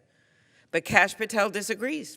He wrote in his book, again recently, that, quote, "The FBI has become so thoroughly compromised that it will remain a threat to the people unless drastic measures are taken," end quote. And he called the men and women of the FBI, quote, "utterly corrupt," end quote. How do you think that makes people feel? People out in Minnesota who are going after bank robbers or gangs or drug rings because Kash Patel didn't like one investigation of a bunch of mobsters that came into this Capitol and beat up police. And then he said he wanted the list of everyone that was involved in that. I don't think the FBI is a threat to the people like Mr. Patel. I don't think it's utterly corrupt, and I don't think my Republican colleagues believe that either. I think they admire the people that work at the FBI. In fact, under Mr. Wray's leadership, as I noted, the morale of the agents and personnel at the FBI has improved significantly, 3 times as many people, as I noted, applying as agents. These agents deserve a director who will have their back and continue building the morale at the Bureau, not someone who denigrates their service. And as Kash Patel has done, again, we've got it, his voice saying it, calls for their headquarters to be shut down and turned into a museum. That was one of his later comments. The men and women of the FBI show us every day what it means to embody bravery. And now we need to show them that we too can be brave and tell the president on this one, no, this is not the right person. We know he's your friend. We know you've hung out with him a lot, but this is not the person for this job. I asked my colleagues to vote no on just one of these nominees. I voted yes on some of them. I looked at their credentials. I made a decision. Maybe it wouldn't have been the first person I picked, but I voted yes on some of them. I asked them to vote no on Kash Patel. Integrity, FBI, integrity, I. The FBI runs on facts. It runs on truth. Without truth, the whole system breaks down. And in his hearing, Mr. Patel made clear why Americans should be so concerned about putting someone in charge of the FBI who clearly does not have the integrity the job demands. Mr. Patel did not even have the integrity to stand by his own words that we had on YouTube. Instead of disavowing or providing explanations for his past statements, he repeatedly misled the committee, dodged questions, and claimed ignorance claimed he didn't remember things he'd said just a few months before. Why would you want someone in the FBI who doesn't remember things they said only a few months before? This is irresponsible at best and deceitful at worst. The director of our nation's most powerful law enforcement agency must be forthright and trustworthy. He must follow the facts and carefully analyze evidence before drawing conclusions. Unfortunately, Mr. Patel has proven that his allegiance is to the president, not to the truth. Mr. President, independence of the FBI from the White House is critical. We recently saw courageous prosecutors stand up for an independent justice system. They resigned instead of carrying out politicized orders from the administration. These were not liberal lawyers. These were not members of the resistance. The acting U.S. Attorney for the Southern District of New York, Danielle Sassoon, was a Federalist Society member and a clerk to Justice Scalia. She is a rising star. She is so respected. She has taken on major cases and won against criminals time and time again. And she gave up the position of the acting head of one of the most incredible prosecutor's office in the country, the Southern District of New York. And the lead prosecutor of the case, Hagan Scotton, was a decorated Iraq War veteran. He clerked for Justice Roberts and Justice Kavanaugh when Justice Kavanaugh was on the Court of Appeals. In his resignation letter, he wrote, "I expect you will eventually find someone who is enough of a fool or enough of a coward to file your motion, but it was never going to be me." I think we should think about those words when we take our votes. I expect you will eventually find someone who is enough of a fool or enough of a coward to file your motion, but it was never going to be me. My Republican colleagues need to show some of the same courage as these public servants. They need to stop acquiescing and stand up to this assault on our justice system. And a good place to start is by voting against Patel. The fact is, federal law enforcement and the American people deserve a director who embodies the Bureau's model: fidelity, bravery, and integrity. I will be voting no on his confirmation, and I asked our Republican colleagues to join me in standing up for justice, in standing up for the rule of law. Thank you, Mr. President, and I yield the floor. Mr. President.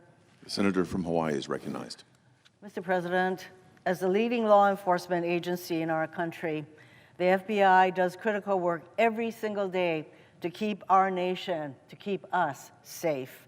From counterterrorism and counter-trafficking to fighting cyber attacks and so much more. At a time of global instability, FBI agents are working day in and day out to protect us from threats, both foreign and domestic. But today, the FBI and the Department of Justice face a crisis caused not by any outside threat, but rather by the men and women tasked with leading these agencies.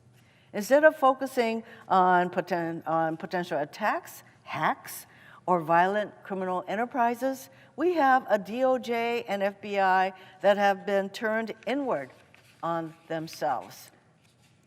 In just the last month, dozens of senior career FBI and DOJ employees have been purged en masse by President Trump and his administration. Hundreds of thousands of the prosecutors and FBI special agents and analysts may be next.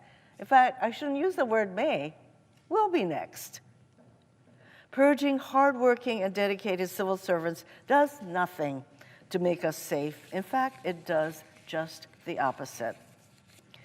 Attorney General Bondi recently announced the creation of a, quote, weaponization working group, end quote, only continues this trend. Through this working group, She is doing what she told us she would not do in her confirmation hearings. She is, quote, investigating the investigators with this working group, and I expect next to be prosecuting the prosecutors.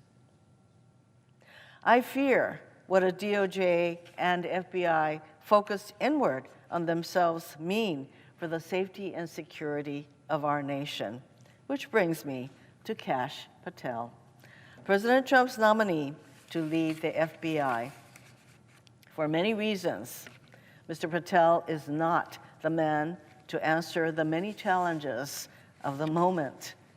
Mr. Patel spent his nomination hearings avoiding every hard question, not even the hard questions. I asked him, for example, if he would investigate people on his 60 people on his deep state list. He would not say no. It's pretty clear. This list, and I suspect it's a growing one, but the 60-person list are all the people who are not sufficiently loyal to President Trump. So it has many, many Republicans on the list. And what the heck is he planning to do with that list? Believe me, it's not because they're going to be commended for the work that they did. I asked him in his hearings whether he profited from selling supplements to detox the COVID-19 vaccine. Supplements he promoted on his social media channels. He did not answer. I asked him if Donald Trump lost the 2020 election. He would not answer. He claimed not to know an anti-Semitic extremist named Stu Peters, despite the fact that he appeared in this person's program 8 times. He tried to claim no involvement with the January 6th choir made up of inmates serving in prison for their part in the violent insurrection on January 6th at the Capitol. And of course, we all know all of these inmates have been pardoned en masse by the president. He claimed no involvement with this choir, despite promoting them and hawking their merchandise for years. He was unwilling to provide any details about his grand jury testimony related to the January 6th insurrection, testimony he had to be compelled to give after taking the Fifth Amendment. And of course, Mr. Patel has the same rights as any American to plead the Fifth. But we have an equal right to ask him, as the nominee for the FBI director, no less, why he did so, and to learn what his ultimate testimony was. The one thing Mr. Patel did testify to in response to a question from Senator Booker about whether he was, quote, aware of any plans or discussions to punish FBI agents or personnel associated with Trump investigations, quote. And his response was that he was, quote, not aware of that. We have since learned of credible evidence that Mr. Patel perjured himself with that statement. Mr. President, Mr. Patel is totally unfit to lead the FBI. It's clear he won't discern fact from fiction, and that he will be loyal to Donald Trump and Donald Trump only, which means total disregard for the Constitution and the rule of law. Ours is a nation of laws. But Mr. Patel's nomination is one more indication that Donald Trump fancies himself above the law, even referring to himself as king in a recent tweet, and will weaponize the law however he wants to advance his political agenda.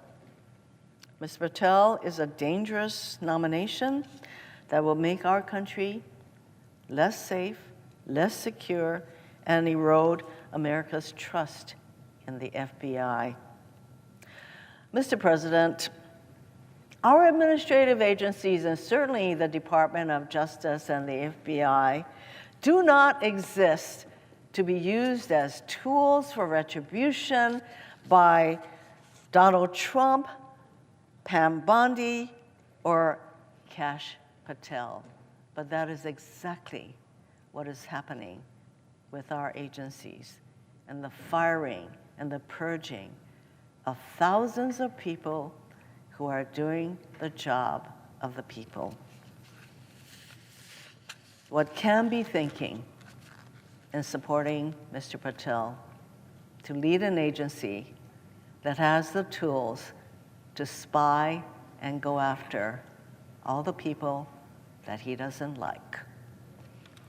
I urge my colleagues to vote no on his nomination, and I yield back.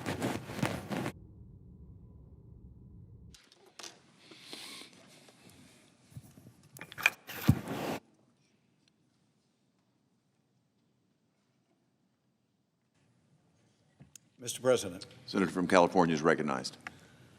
today the Senate is on track to confirm Kash Patel as director of the FBI. Think about that statement for a moment. Kash Patel, conspiracy theorist, January 6 denier, MAGA sycophant, and political provocateur, will be FBI director. The absurdity of it, the destructive consequences of it. And it's worth asking today, how did we get here to such an extreme point, to this moment when someone so patently unqualified, really disqualified from any position of responsibility, is poised to become director of the nation's preeminent law enforcement agency? Earlier today, I stood with my colleagues out in front of the FBI headquarters, a building that Kash Patel promised to dismantle on his first day as FBI director and turn into a museum of the deep state, the home of a department that we all know he will convert into a political weapon for the president who is a serial lawbreaker and will use Patel as a tool for retribution against his enemies. But in a democracy, law enforcement does not serve the president, let alone someone who fashions himself as a king. Law enforcement serves the people. It is nonpartisan. It is not a vehicle of political payback for a political party. And yet we are watching the FBI and DOJ hollowed out, dismantled, and turned into an investigative and prosecutorial extension of Donald Trump's White House. We are watching it live in real time. It is already happening in that building we visited this morning. In just the last month, Donald Trump's Department of Justice has engaged in a brazen, sweeping purge, a rolling Saturday night massacre, an unmistakable campaign to intimidate, to punish, and to drive out thousands of hardworking, nonpartisan FBI and career DOJ employees. This is happening as we speak. Acting Deputy Attorney General Emil Bove fired roughly 24 prosecutors involved in January 6 criminal cases, not for cause, not for corruption, not for misconduct. They were fired for failing what is in effect a loyalty test. A loyalty test. A MAGA mob attacks the Capitol on January 6th to stop the peaceful transfer of power. They beat police officers, gouge them, bear spray them, all in the service of an even bigger crime, stopping the peaceful transfer of power after Donald Trump lost his re-election. And they get pardoned by Donald Trump. The lawbreakers get pardoned. And the brave FBI agents who track down these violent miscreants, these agents get punished. They get fired. They get purged. The one-man wrecking ball that is Donald Trump is turning the world upside down. The criminals are being pardoned, and the cops are being punished.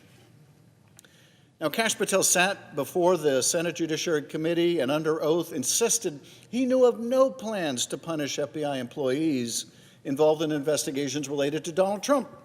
He positively levitated at the suggestion that such a thing could even be true. Then within days, top FBI agents were fired. Thousands of FBI employees, career professionals, were sent a detailed questionnaire demanding they disclose any involvement in investigations related to the January 6th insurrection. A warning accompanied this. Additional personnel actions could follow. And yet, Mr. Patel testified that, quote, there will be no politicization at the FBI. There'll be no retributive actions taken by any FBI should I be confirmed as FBI director. He sat in that committee room and told the Senate all FBI employees will be protected against political retribution. That was a Thursday. 3 weeks ago, the very next day, the purges began. Before the ink had dried on the transcript of that hearing, the retribution campaign had begun. In his written response to questions, Patel denies knowing about these actions in advance, denies knowing whether he discussed these dismissals with the White House, the DOJ, or the FBI. He wrote, I do not recall having conversations with the transition team about pursuing any particular investigations or targets. I asked him in writing about these actions, and his answer was he doesn't remember. But in fact, whistleblowers have come forward to testify or to state that not only did Patel know about the upcoming purges, he was directing those dismissals. How could he not recall that? It wasn't years ago or even months. It was days before. Days before his written answers to those questions, those written answers where he said he couldn't recall, he was directing these purges covertly as a private citizen. But he doesn't recall. Purges of quality career professionals who dedicated their lives to the rule of law, who have been fired, laid off, or forced out because they dared investigate a violent insurrection on our Capitol, or the President's retention of classified documents that contained our nuclear and other national security secrets. There was a time in our country when the FBI was weaponized, when it served as a sword for the President, and the DOJ served as his shield, when Hoover authorized covert harassment campaigns against the perceived enemies of the President. We thought those days were over, and they were over until now. We must not put in place a Roy Cohn for the President, someone who will bend and break the law to serve the President's personal and political aims. For therein lies the path to corruption, to unlimited power, and to malfeasance of the highest order. We put up guardrails to prevent one man and his cadre of company men from turning the Bureau and Department into a partisan and lawless battering ram. We must not take them down, because we know the road that lies ahead. And we know that Donald Trump cannot destroy the nonpartisan character of the FBI and the Department of Justice without his enablers. And Kash Patel is Donald Trump's hand-picked enabler and henchman, the guy who would say yes when everyone else would say no to any immoral and unlawful requests made by Donald Trump, the guy who publicized his deep state list, almost half of whom are Republicans, the guy who worked for and retains millions of dollars in stock in a company supported by the Chinese Communist Party. In any normal world, that would automatically disqualify someone from leading the nation's premier law enforcement and counterintelligence agency. This is not someone we would want running the FBI. It would be unthinkable to confirm a nominee who's written an entire book in service of, quote, dramatically limiting and refocusing the scope of the FBI's authority. A nominee who has publicly said it would be fun to go on a manhunt of government gangsters alongside those who, quote, represent Donald Trump's army to take this country back. I'm of the opinion that the people the FBI should be going on manhunts for are actual criminals, not the president's enemies of the day. The FBI shouldn't serve as Donald Trump's army. Alas, we will not soon forget the last time Donald Trump's army presented itself to us when they beat down the doors of this Capitol, when they attacked law enforcement and sought to overturn an election. Mr. Patel is quite familiar with that mob. He celebrated them in song. Now, Mr. Patel tried to deny his association with the January 6th choir. He said he had nothing to do with their recording. But earlier on Steve Bannon's podcast, he was all too proud to brag about it. Quote, so what we thought would be cool is if we captured that audio and then, of course, had the greatest president, President Donald J. Trump, recite the Pledge of Allegiance, then we went to a studio and recorded it, mastered it, digitized it, and put it out as a song now releasing exclusively on the War Room. But when I asked him about this under oath, his response was, and you may never believe this, when he said we did this and we did that, we didn't include him. I don't know what's worse, taking credit for something he didn't do or doing something and then lying about it. But what I do know is this is not the character of someone who should be director of the FBI. At the hearing, I also asked him to turn and face the Capitol Police officers in the room. These officers from the same department that suffered such grievous injuries on January 6th. He couldn't do so. He couldn't look them in the eye. And I don't blame him for being too ashamed. He should be ashamed, celebrating their victimization in a song. He should be ashamed. And anyone voting to confirm him should be ashamed. And yet here we are, on a fast track to rubber stamp his confirmation, asked to turn a blind eye as he takes control of the most powerful law enforcement agency in the country. That is what my Republican colleagues seem poised to do, and I will ask again, how on earth did we get here? And where are we going? By confirming a nominee who is so plainly unqualified, who is tied up in shady business dealings with the CCP and the Kremlin, who made songs with violent cop beaters, who made memes of himself sawing the heads off of members of Congress. How on earth did we get here? Because we all know where this road ends. A weaponized FBI, investigations into anyone who stands up to Donald Trump, elected officials, journalists, Democrats, and Republicans, anyone. Now, I know some of my colleagues seek solace in the belief that if they just toe the line for long enough, they'll be spared. But we all know what happens when someone falls out of favor with Donald Trump.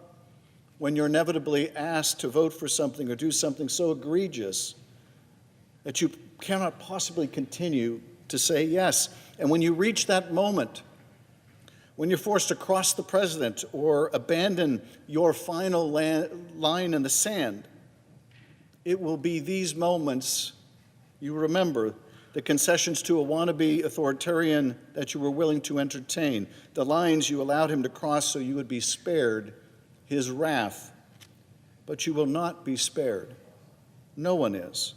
Not the veteran, nonpartisan employees at the FBI, not the maverick moderate members of this body, not even the most extreme supporters, left out in the cold the moment they are no longer valuable to this president. When, not if, when you fall out of favor with Donald Trump, Patel and others may be unleashed on you as well. My colleagues should remember there is more room under Donald Trump's bus than on it. Enabling his administration is a one-way street, and by continuing to go down it, you drive yourselves and the foundations of our democracy to the very precipice. My colleagues, we have a duty today, a duty to the Constitution and a duty to the American people. We have a duty to the 38,000 men and women of the FBI who put themselves and their lives on the line every single day.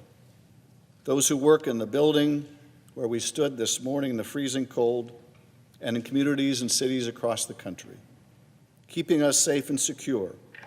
We must take that duty seriously, because if we confirm Kash Patel, knowing what we are getting, knowing where we are going, we will only have ourselves to blame. Mr. President, I yield back.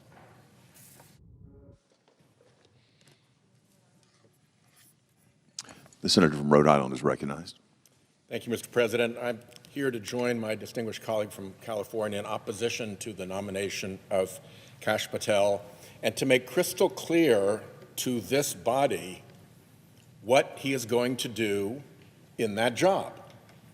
He has shown who he is. So when these things go wrong, I want to be absolutely clear that our Republican friends were warned. They will own the consequences of Kash Patel's misbehavior. Let's start with the fact that unlike any FBI director before, this guy is a vitriolic partisan. And those are the stripes he shows when he is left to his own devices, and those are the characteristics he will revert back to when he is running the FBI. Just a few simple examples. This is from his book that contains, called Government Gangsters, and this is a page of his enemies list. Well, Attorney General Bondi said nobody should come to a law enforcement job with an enemies list. So then they had to pretend that this was not an enemies list. Well, of course it's an enemies list. Here's what Kash Patel himself says about it. Names named, roadmap unveiled, the manhunt starts tomorrow. If you're going to set up a manhunt against people, are they not your enemies by any logical definition of the term? He goes on to a video that shows himself chainsawing off the heads of the people on his enemies list, including the handsome junior senator from California and the daughter of former Vice President Cheney. It's a pretty gross image to be cutting the heads off of people with a saw. And he didn't put it up, but he retweeted it. He loved it so much that he put it up on his own media. Things like that are not appropriate for an FBI director. They're bizarre for just a normally weird person, but for an abnormally weird person to be the director of the FBI, things are going to go bad. Be warned. He is also a completely sycophantic suck-up when it comes to Donald Trump. He wrote children's books in which King Donald rules, and his loyal little functionary, Kash, brings justice to him, pursuing the slugs of the FBI. Really? When the FBI is asked to investigate corruption in Trump world, do you think Kash Patel will rise to the occasion, or do you think he'll participate in a cover-up? All you have to do is look at his own conduct and his own history. This is not Democrats saying this. What we're doing is relating what he has said and what he has done. This is Kash Patel on Kash Patel. He spread the really abhorrent lie that federal law enforcement was behind January 6th.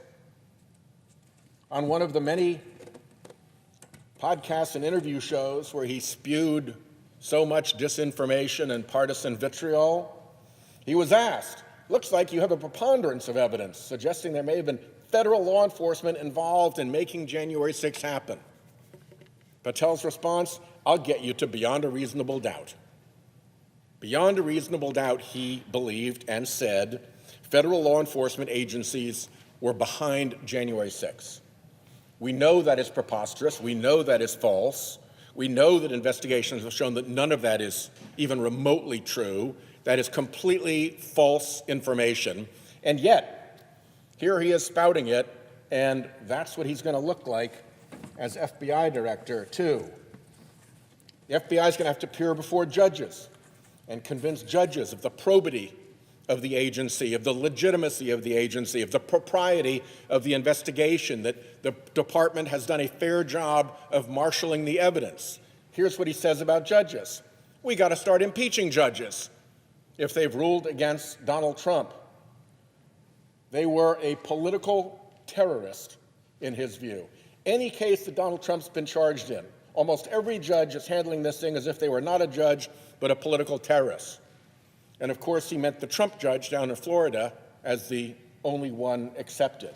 When you start talking about judges that way, you can't then expect judges not to pay attention when you come before them trying to do the work of the FBI. Then there's the question of what his former colleagues have said about him. These are things that he said himself. What have his former colleagues said about him? Every single one a Trump appointee. John Bolton, National Security Advisor. I didn't think he was qualified. I was forced to hire him. Political pressure jammed him into the job, and Bolton said, I don't want any part of this guy. I was forced to hire him.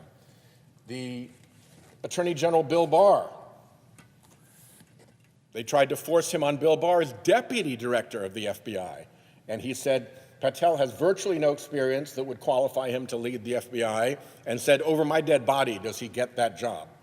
These are the job recommendations of his own colleagues that show his unfitness. Over at the CIA, they tried to stuff him in someplace. And the director of the CIA, Gina Haspel, I'm no friend of Gina Haspel, but here's what she said about him.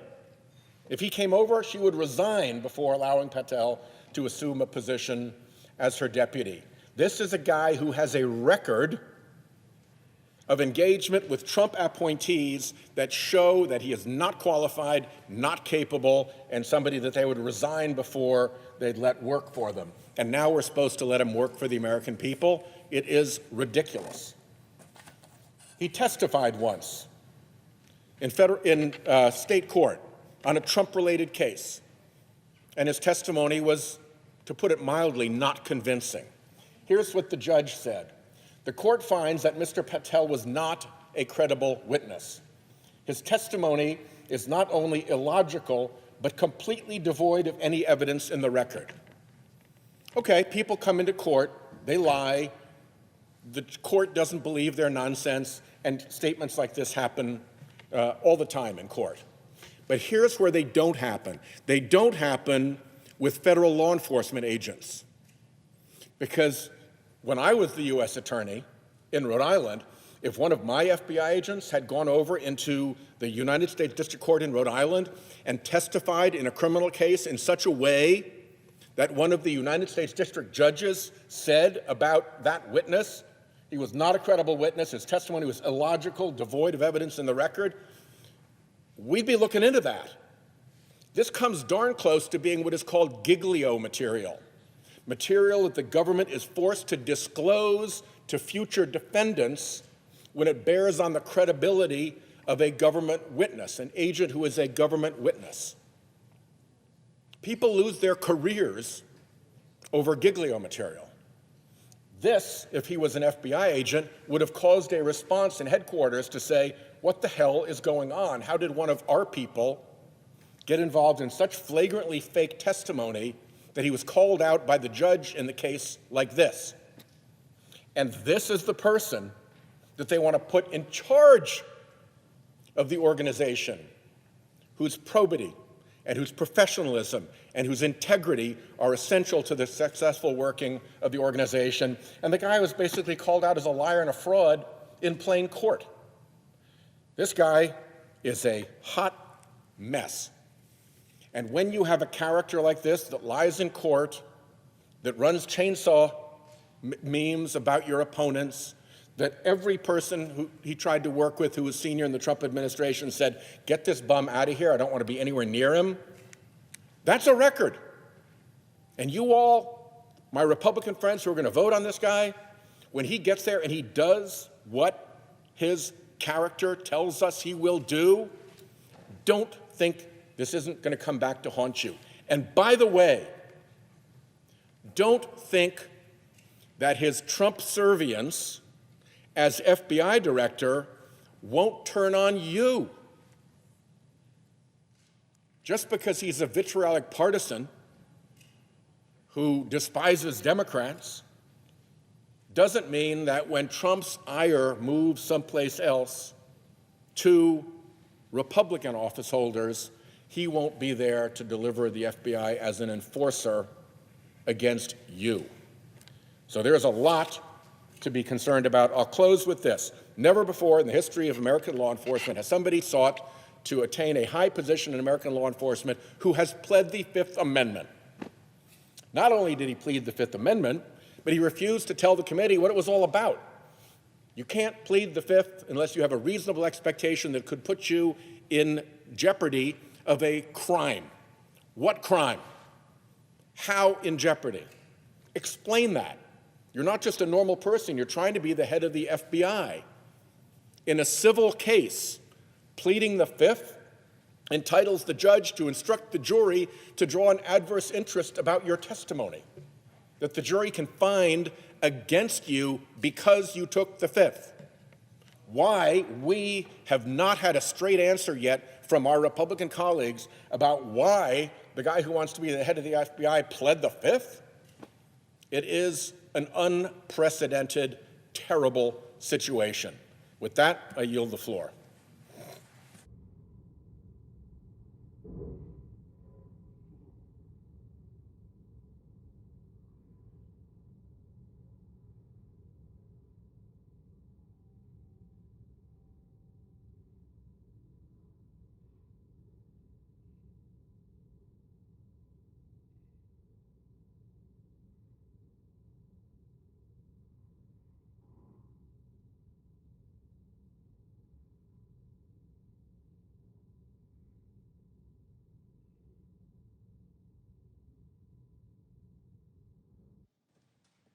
Mr. President.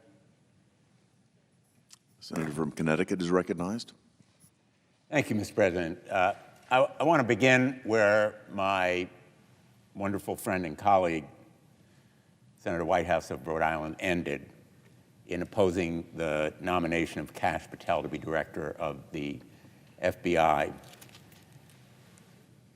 I served as United States Attorney as well, and I know firsthand what an investigation and a prosecution can do to an individual's life, even without a conviction. I used to tell my staff the most important thing we decide to do is to start an investigation or bring charges, because that person will be under a magnifying glass, having to defend himself, even if no charges are brought, and to defend himself even if there's no conviction, and the charges themselves can do irreparable harm to a person's reputation, his finances, his family, his life. We entrust these positions, investigative and prosecutorial, to people who deserve the credibility and reliance that we give them.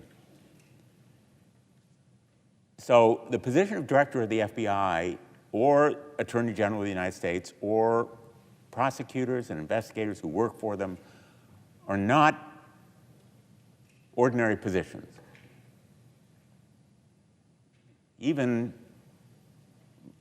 potentially in certain situations, they are more powerful than a member of the United States cabinet in the impact they can have on individual lives. For the ordinary nominee, any of the defects in character or experience or performance in past jobs would have been disqualifying. We live in a time that is not ordinary, and this nominee is not normal. I've never seen any nominee to a position of significant responsibility that has as many disqualifying factors in his or her background. But I think that one comment about him that strikes me whenever I read it is the full quote from former National Security Advisor John Bolton. Part of that quote has been cited by previous speakers. I want to read the whole quote. Kash Patel's conduct in Mr. Trump's first term and thereafter indicates that as FBI director, he would operate according to secret police chief Lavrenti Beria's reported comment to Joseph Stalin, "Show me the man and I'll show you the crime." Now, very few people remember Secret Police Chief Beria and the terror he caused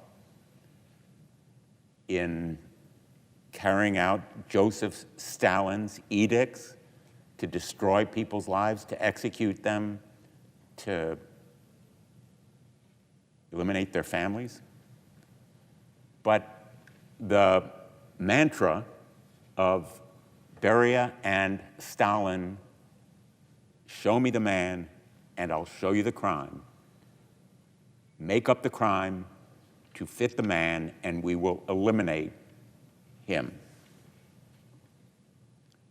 We're talking here about a nominee who has an enemies list.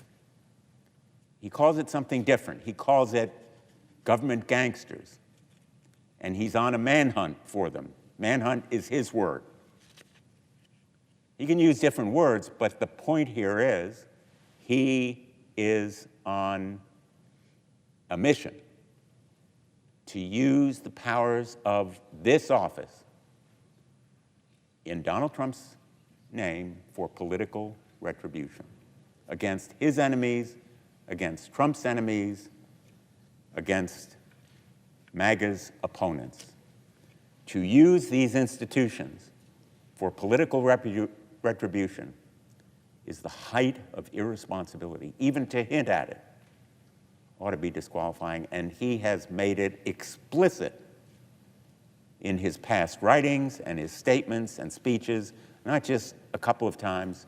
It is a theme that runs through his public comments, that eliminating enemies through the use of prosecution is not only acceptable, but it's desirable. The FBI is a very special agency, 38,000 civil servants, including 13,000 special agents who go after international and domestic terrorism, cyber criminal syndicates, foreign espionage, organized criminal enterprises, including drug cartels, child sexual exploitation, and human trafficking, and many other crimes that affect our lives and the lives of everyday Americans across the country. All different backgrounds, races, religions can be victims of crime that the FBI investigates. And the FBI agents put their lives on the line because pursuing these crimes often puts them at risk from bad guys who may not even know that they're shooting at an FBI agent, but it's somebody pursuing them. They may not know that an FBI agent is operating undercover, and they may be killing him. And so the FBI's work is a dangerous business, but it is for our good and our safety. The American people deserve an FBI leader who is worthy of them. The American people deserve a director of the FBI who will keep them safe and who will make that safety a priority. But in recent weeks, the Trump administration has systematically weaponized and politicized both the FBI and the Department of Justice. On her very first day of office, Attorney General Bondi created a, quote, weaponization working group. Let me repeat that. Weaponization working group. And specifically named targets to be investigated: Letitia James, Alvin Bragg, Jack Smith, All of them have led legitimate prosecutions and lawsuits against President Trump.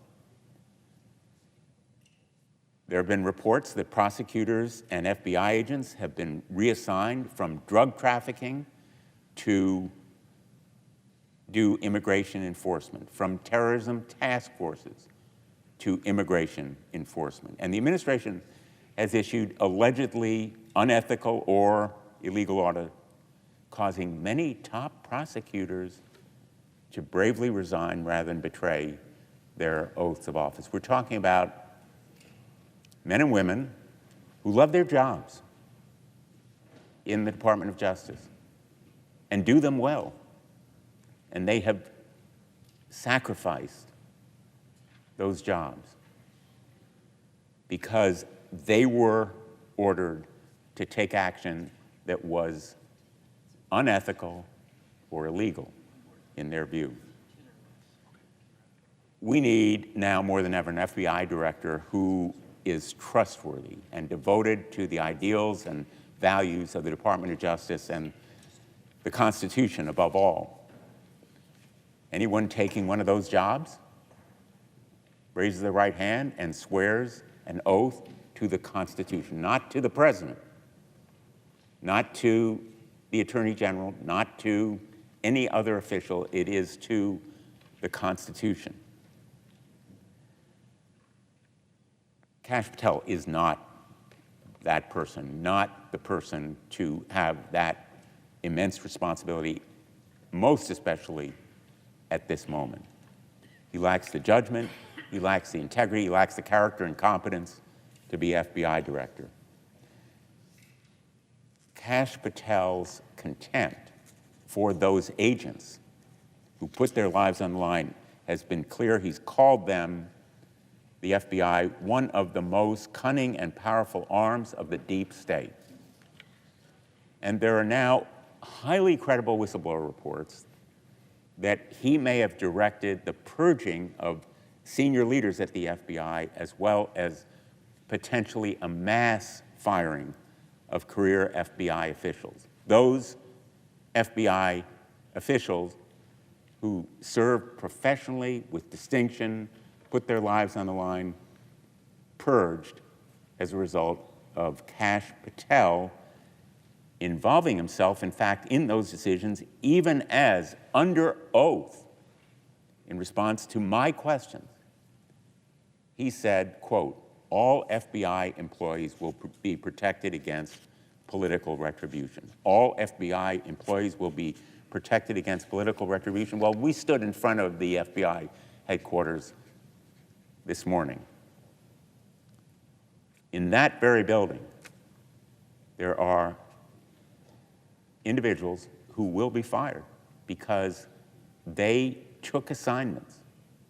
They didn't choose, they were assigned to criminal investigations that happened to involve Donald Trump. Political retribution at its very height. And if he directed the purging of those FBI agents, contrary to the assurances he made to our committee at his nomination committee, Kash Patel was certainly less than truthful with us. I have not been without criticism of the FBI. None of us have been. No agency is perfect. But I am also betting that members of the FBI would say there's room for improvement in this agency. Kash Patel would slash and trash the FBI, not improve it. He would engage in political retribution, not constructive reform. He would weaponize the FBI with that enemies list. He may not say it's an enemies list. He may call them government gangsters. But that manhunt would involve political retribution. And he has conspiracy theories. He's trafficked in them.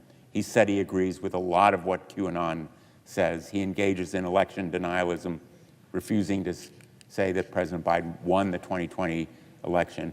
He's even suggested that the FBI planned the January 6th attack on the Capitol. And he has glorified those rioters by calling them political prisoners and, in fact, aiding them in their defense, even the rioters who attacked and assaulted police officers and did them grave injury and in some instances contributed to their deaths. He has joined them in song, producing the J6 choir's recording. And he has refused to be honest when it really matters, pleading the Fifth Amendment in the case about Donald Trump's handling of classified documents, and then denying us, or at least refusing to cooperate in providing us with access to the testimony that he offered. The litany of questionable comments, actions by this nominee shows he lacks the character and competence for this job. I've talked about roughly half a dozen various different facts in his background, statements, comments, actions that would be individually disqualifying. Altogether, they paint a picture of someone who has no proper role anywhere near a law enforcement agency, let alone director of the FBI. I'm appalled that my Republican colleagues voted for him in committee unanimously on their side. I'm appalled that so few may vote against him on the floor today. But I am absolutely sure of this one thing. This vote will haunt anyone who votes for him. They will rue the day they did it. To my Republican colleagues, think about it. Think about what you will tell your constituents, more important, your family, maybe your grandchildren, about why you picked and voted for this person who will so completely and utterly disgrace this office and do such grave damage to our nation's justice system. Mr. President, I yield the floor.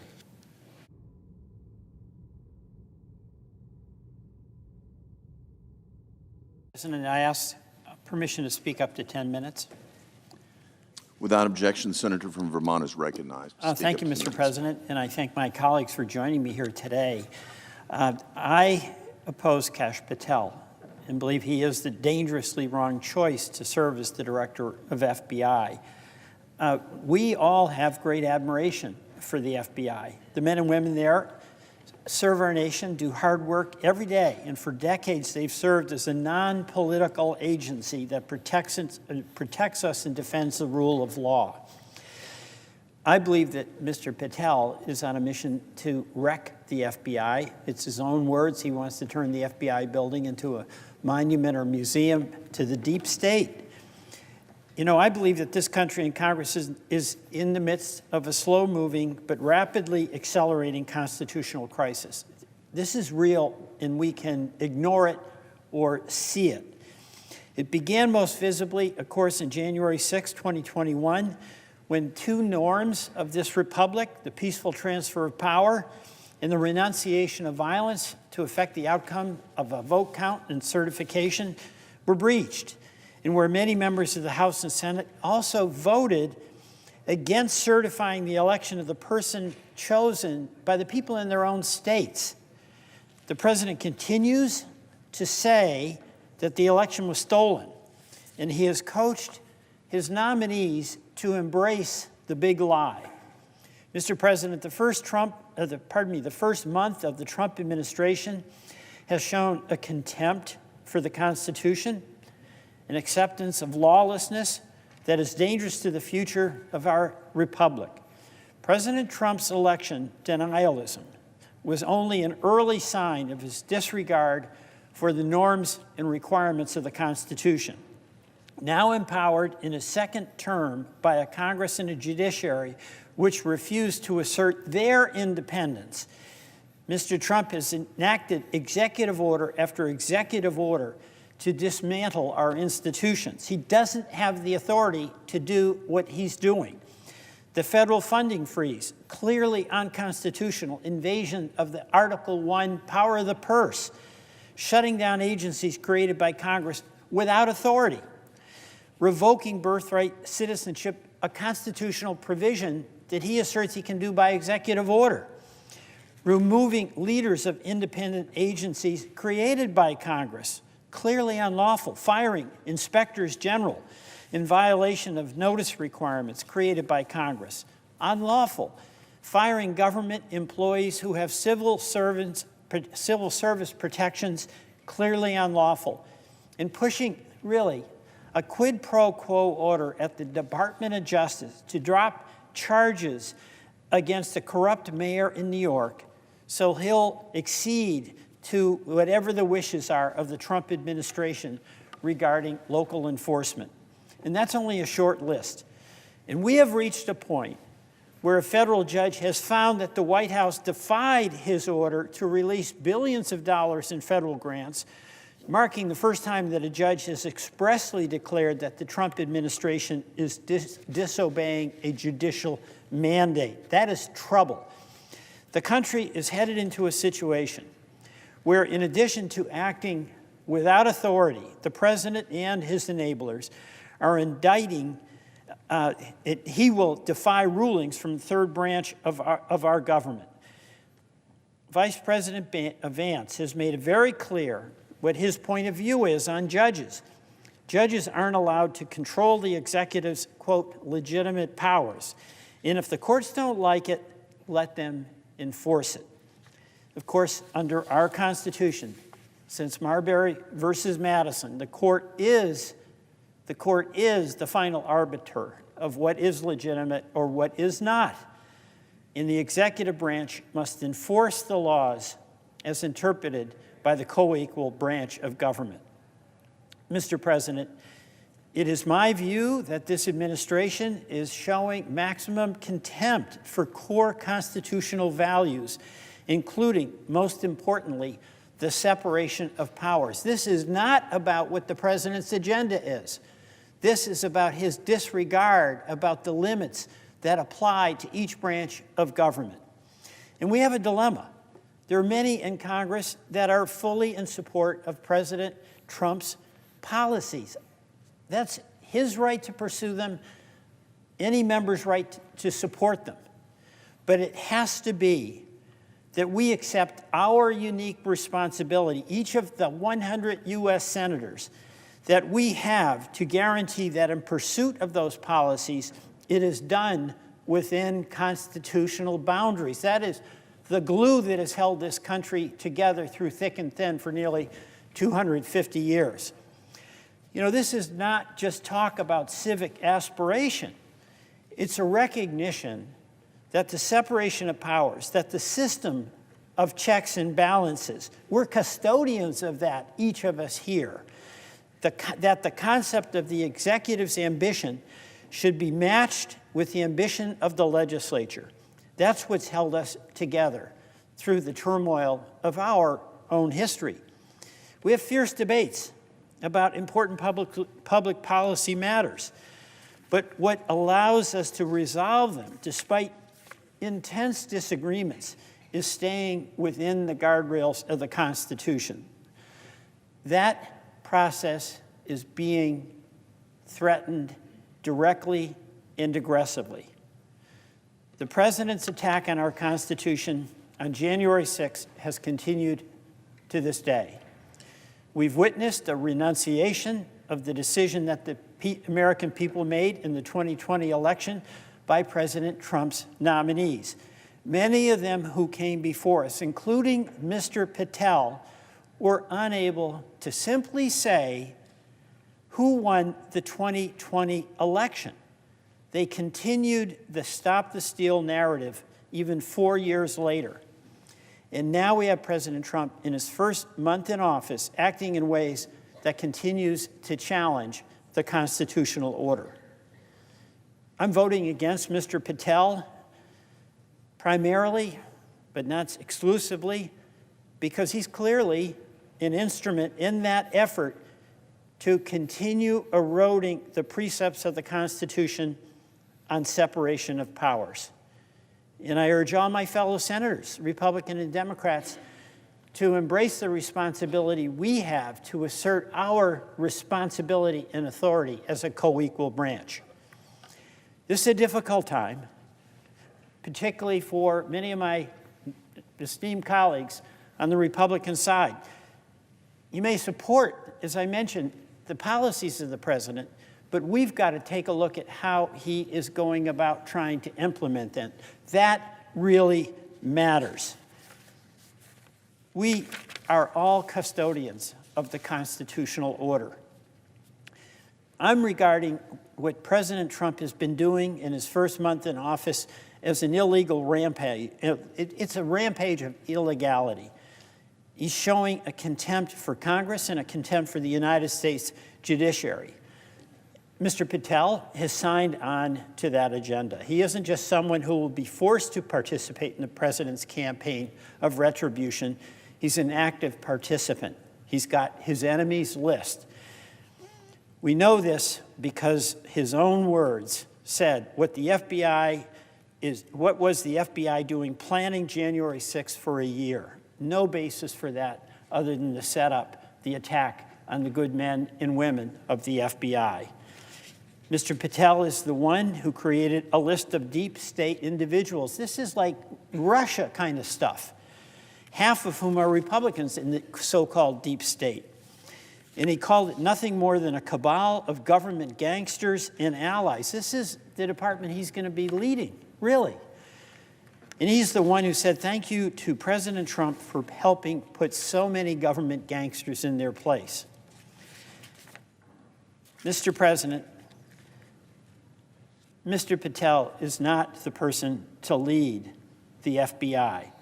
And my hope is that all of us should consider what Mr. Patel will do.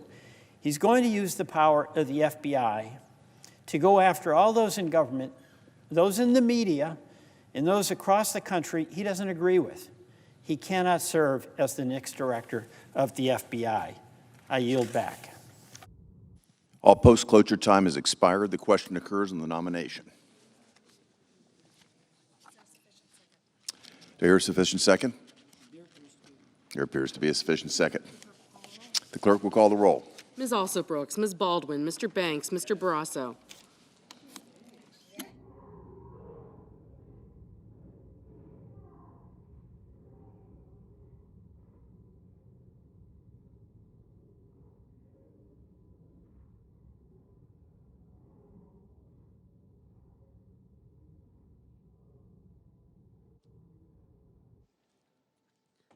Mr. Bennett.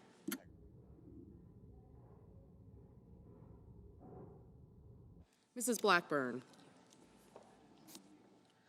Mr. Blumenthal. Ms. Blunt-Rochester. Mr. Booker.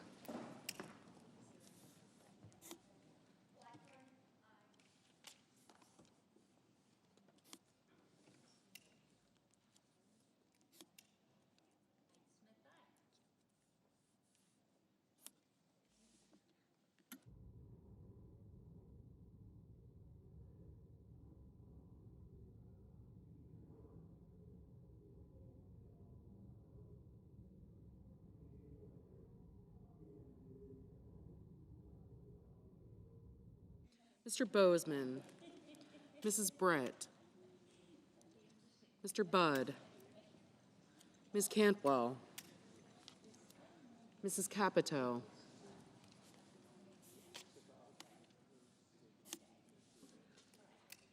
Mr. Cassidy, Ms. Collins, Mr. Coons, Mr. Cornyn, Ms. Cortez Masto, Mr. Cotton, Mr. Kramer, Mr. Crapo, Mr. Cruz, Mr. Curtis, Mr. Daines, Ms. Duckworth, Mr. Durbin, Ms. Ernst, Mr. Fetterman, Mrs. Fisher, Mr. Gallego, Mrs. Gillibrand, Mr. Graham, Mr. Grassley, Mr. Haggerty, Ms. Hassan, Mr. Hawley, Mr. Heinrich, Mr. Hickenlooper, Ms. Hirono,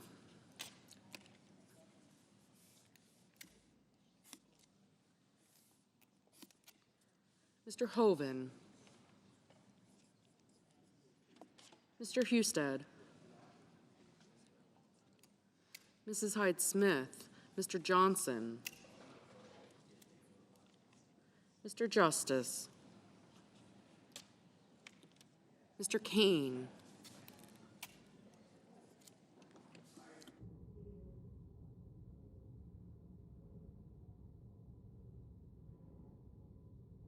Mr. Kelly, Mr. Kennedy,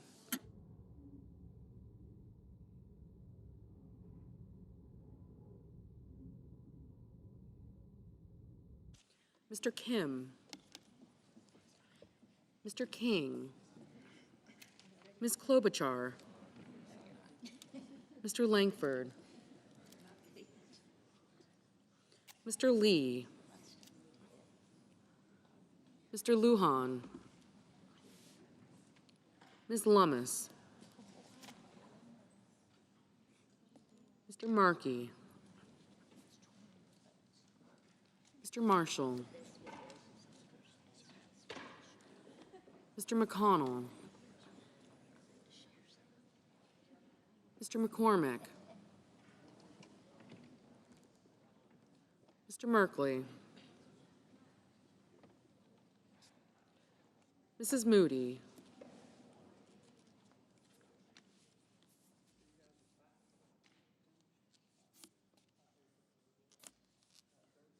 Mr. Moran, Mr. Moreno, Aye. Mr. Mullen, Ms. Murkowski,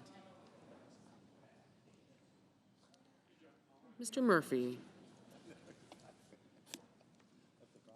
Mrs. Murray,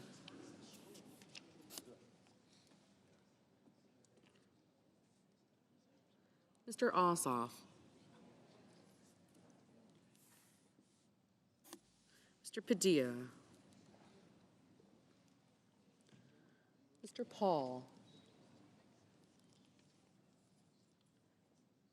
Mr. Peters,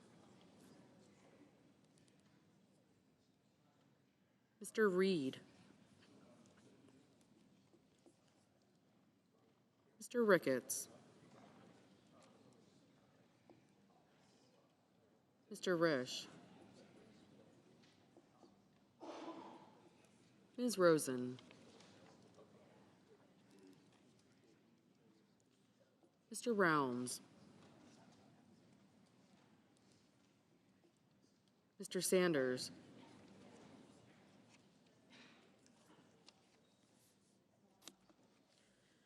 Mr. Schatz,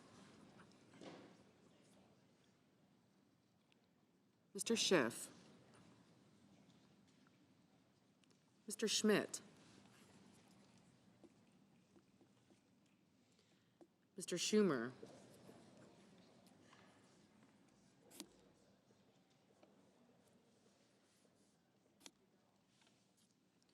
Mr. Scott of Florida, Mr. Scott of South Carolina, Mrs. Shaheen, Mr. Sheehy, Ms. Slotkin, Ms. Smith, Mr. Sullivan, Mr. Thune,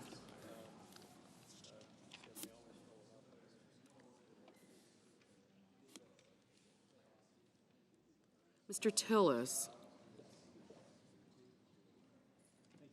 Mr. Tuberville.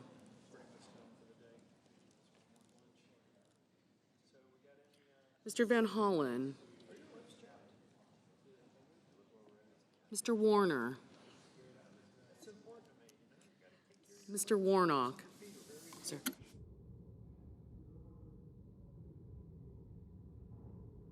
Ms. Warren. Mr. Welch. Mr. Whitehouse. Mr. Wicker.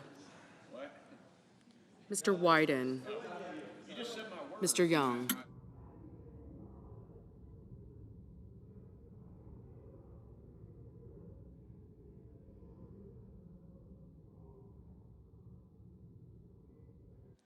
Senators voting in the affirmative: Banks, Barrasso, Blackburn, Britt, Budd, Cassidy, Cotton, Ernst, Grassley, Haggerty, Hawley, Hyde-Smith, Kennedy, Moreno, Paul, Schmidt, Scott of Florida, Tillis, and Young.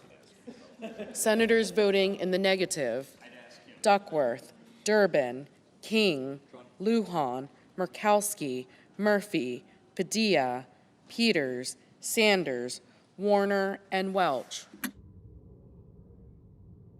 Ms. Slotkin, no.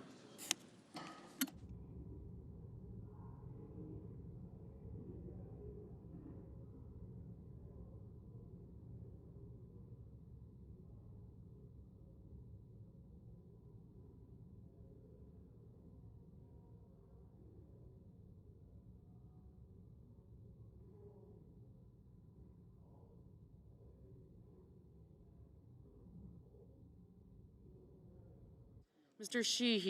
Sheehy, aye.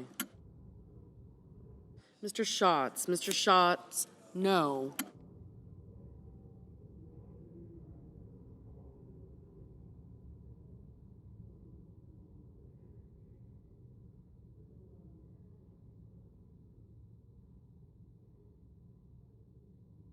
Mrs. Moody, aye.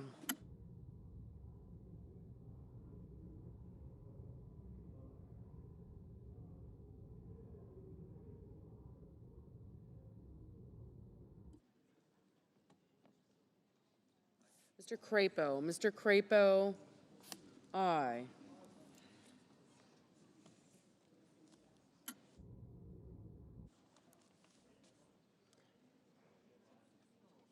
Mr. Scott of South Carolina, aye.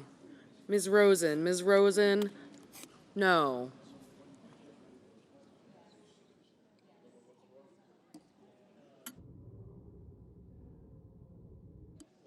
Mr. Tuberville, aye. Mr. Husted, aye. Mr. Johnson, aye.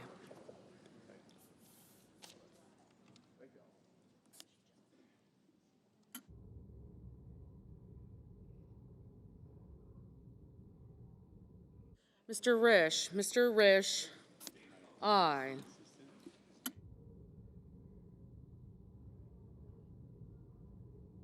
Mr. Kelly, no.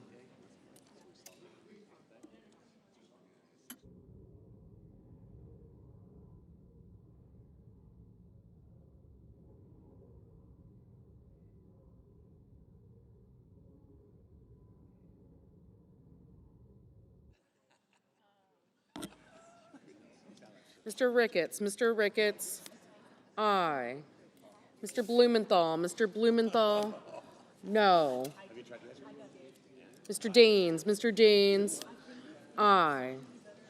Mr. Justice, aye.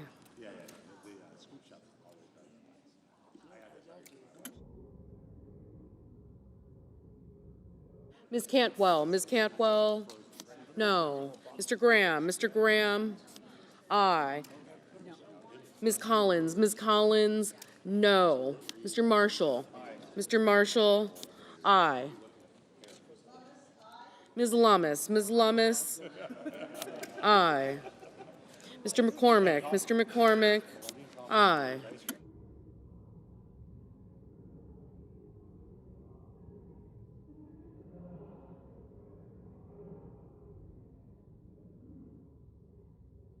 Mr. Schumer, no. Mrs. Gillibrand, no.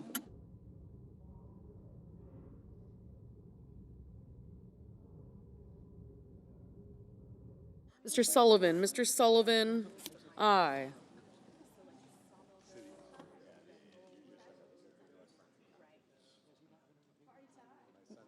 Mr.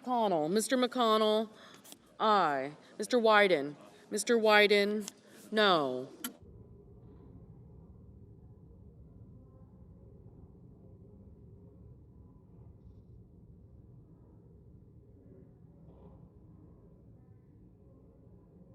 Ms. Alsobrooks, no. Mr. Kramer, aye. Ms. Blunt Rochester, no. Mr. Kim, no. Mr. Merkley, no. Mr. Langford, aye.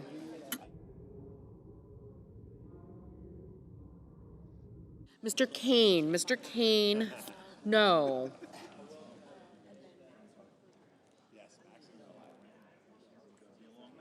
Mr. Warnock, no. Ms. Hirono, no.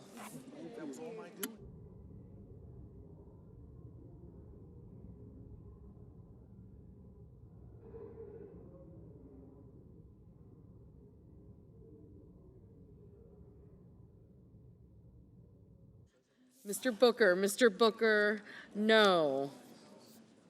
Mrs. Murray, no. Mr. Heinrich, no.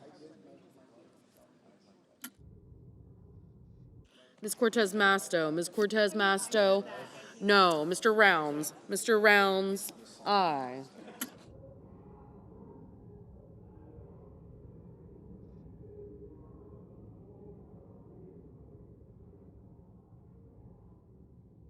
Mr. Moran, aye.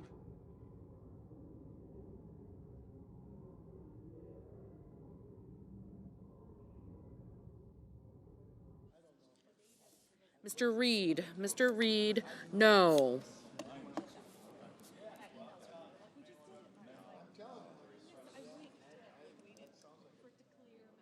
Mr. Thune, aye.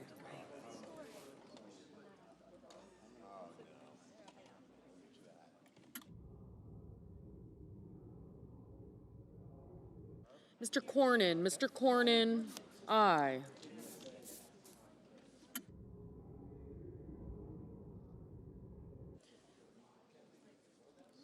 Ms. Warren, no.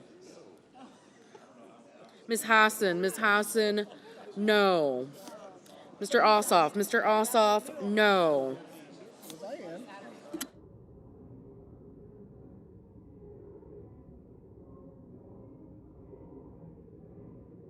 Mr. Fetterman, no.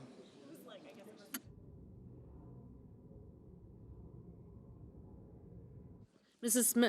Smith, no.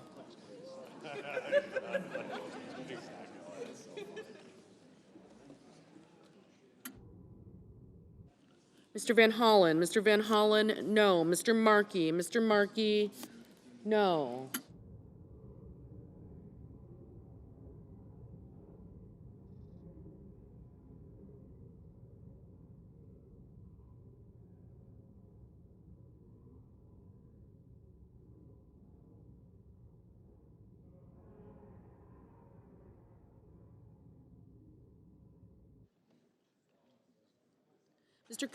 Mr. Coons, no.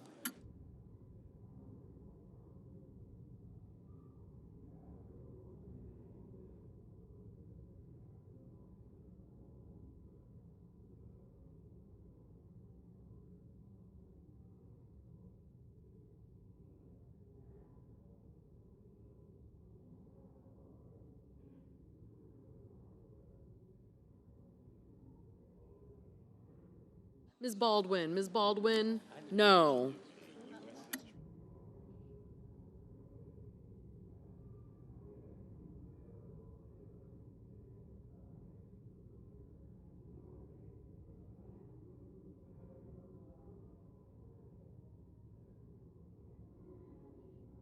Mr.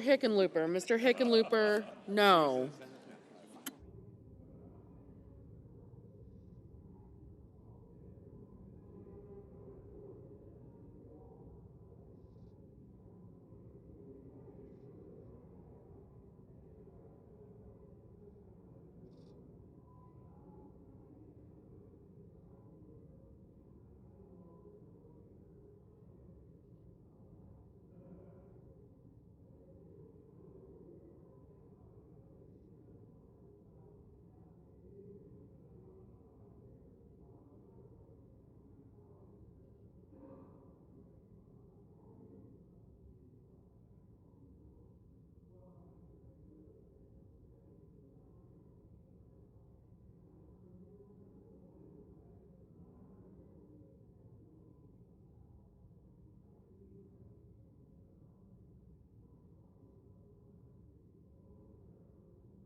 Mrs.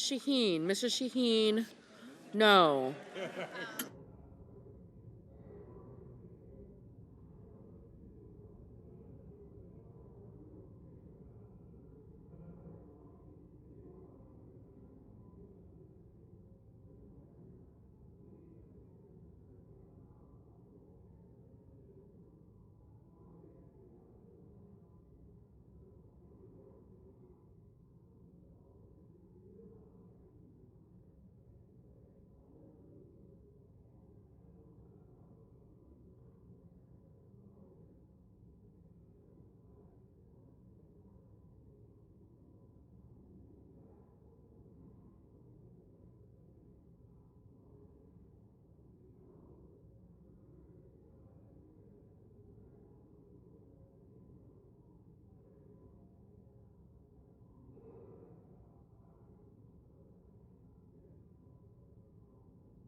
Mr. Bozeman, aye.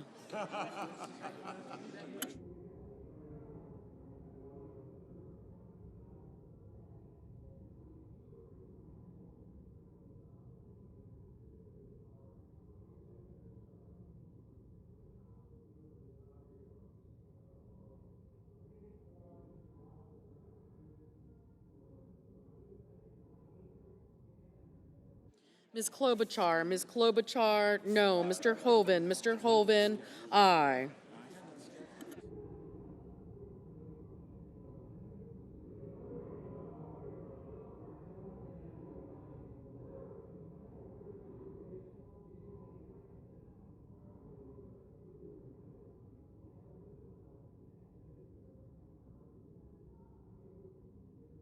Mr. Schiff, no.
Mr. Bennett.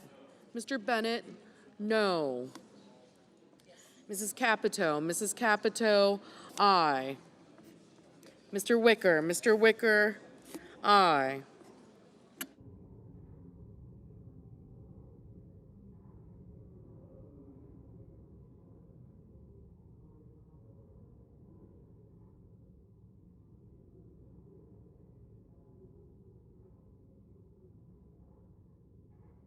Mrs. Fisher. Mrs. Fisher, aye.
Mr. Cruz. Mr. Cruz, aye.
Mr. Mullen. Mr. Mullen, aye.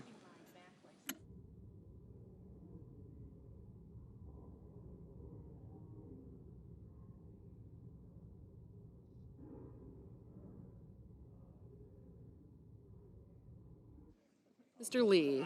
Mr. Lee, aye.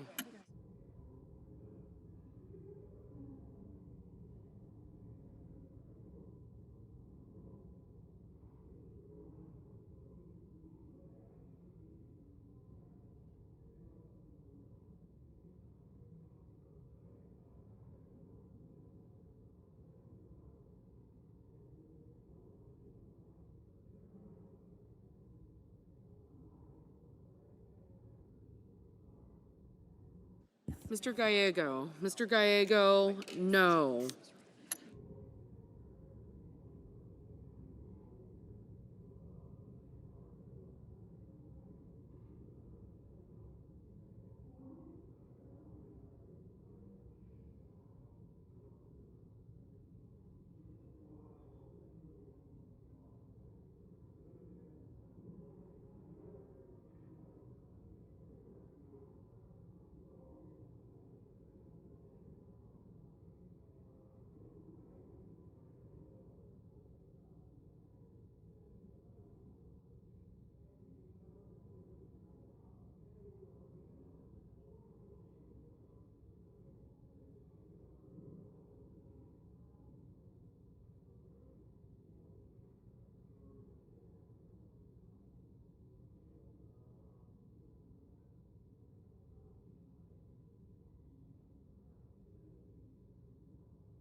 Mr. Curtis, aye.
Mr. Whitehouse, no.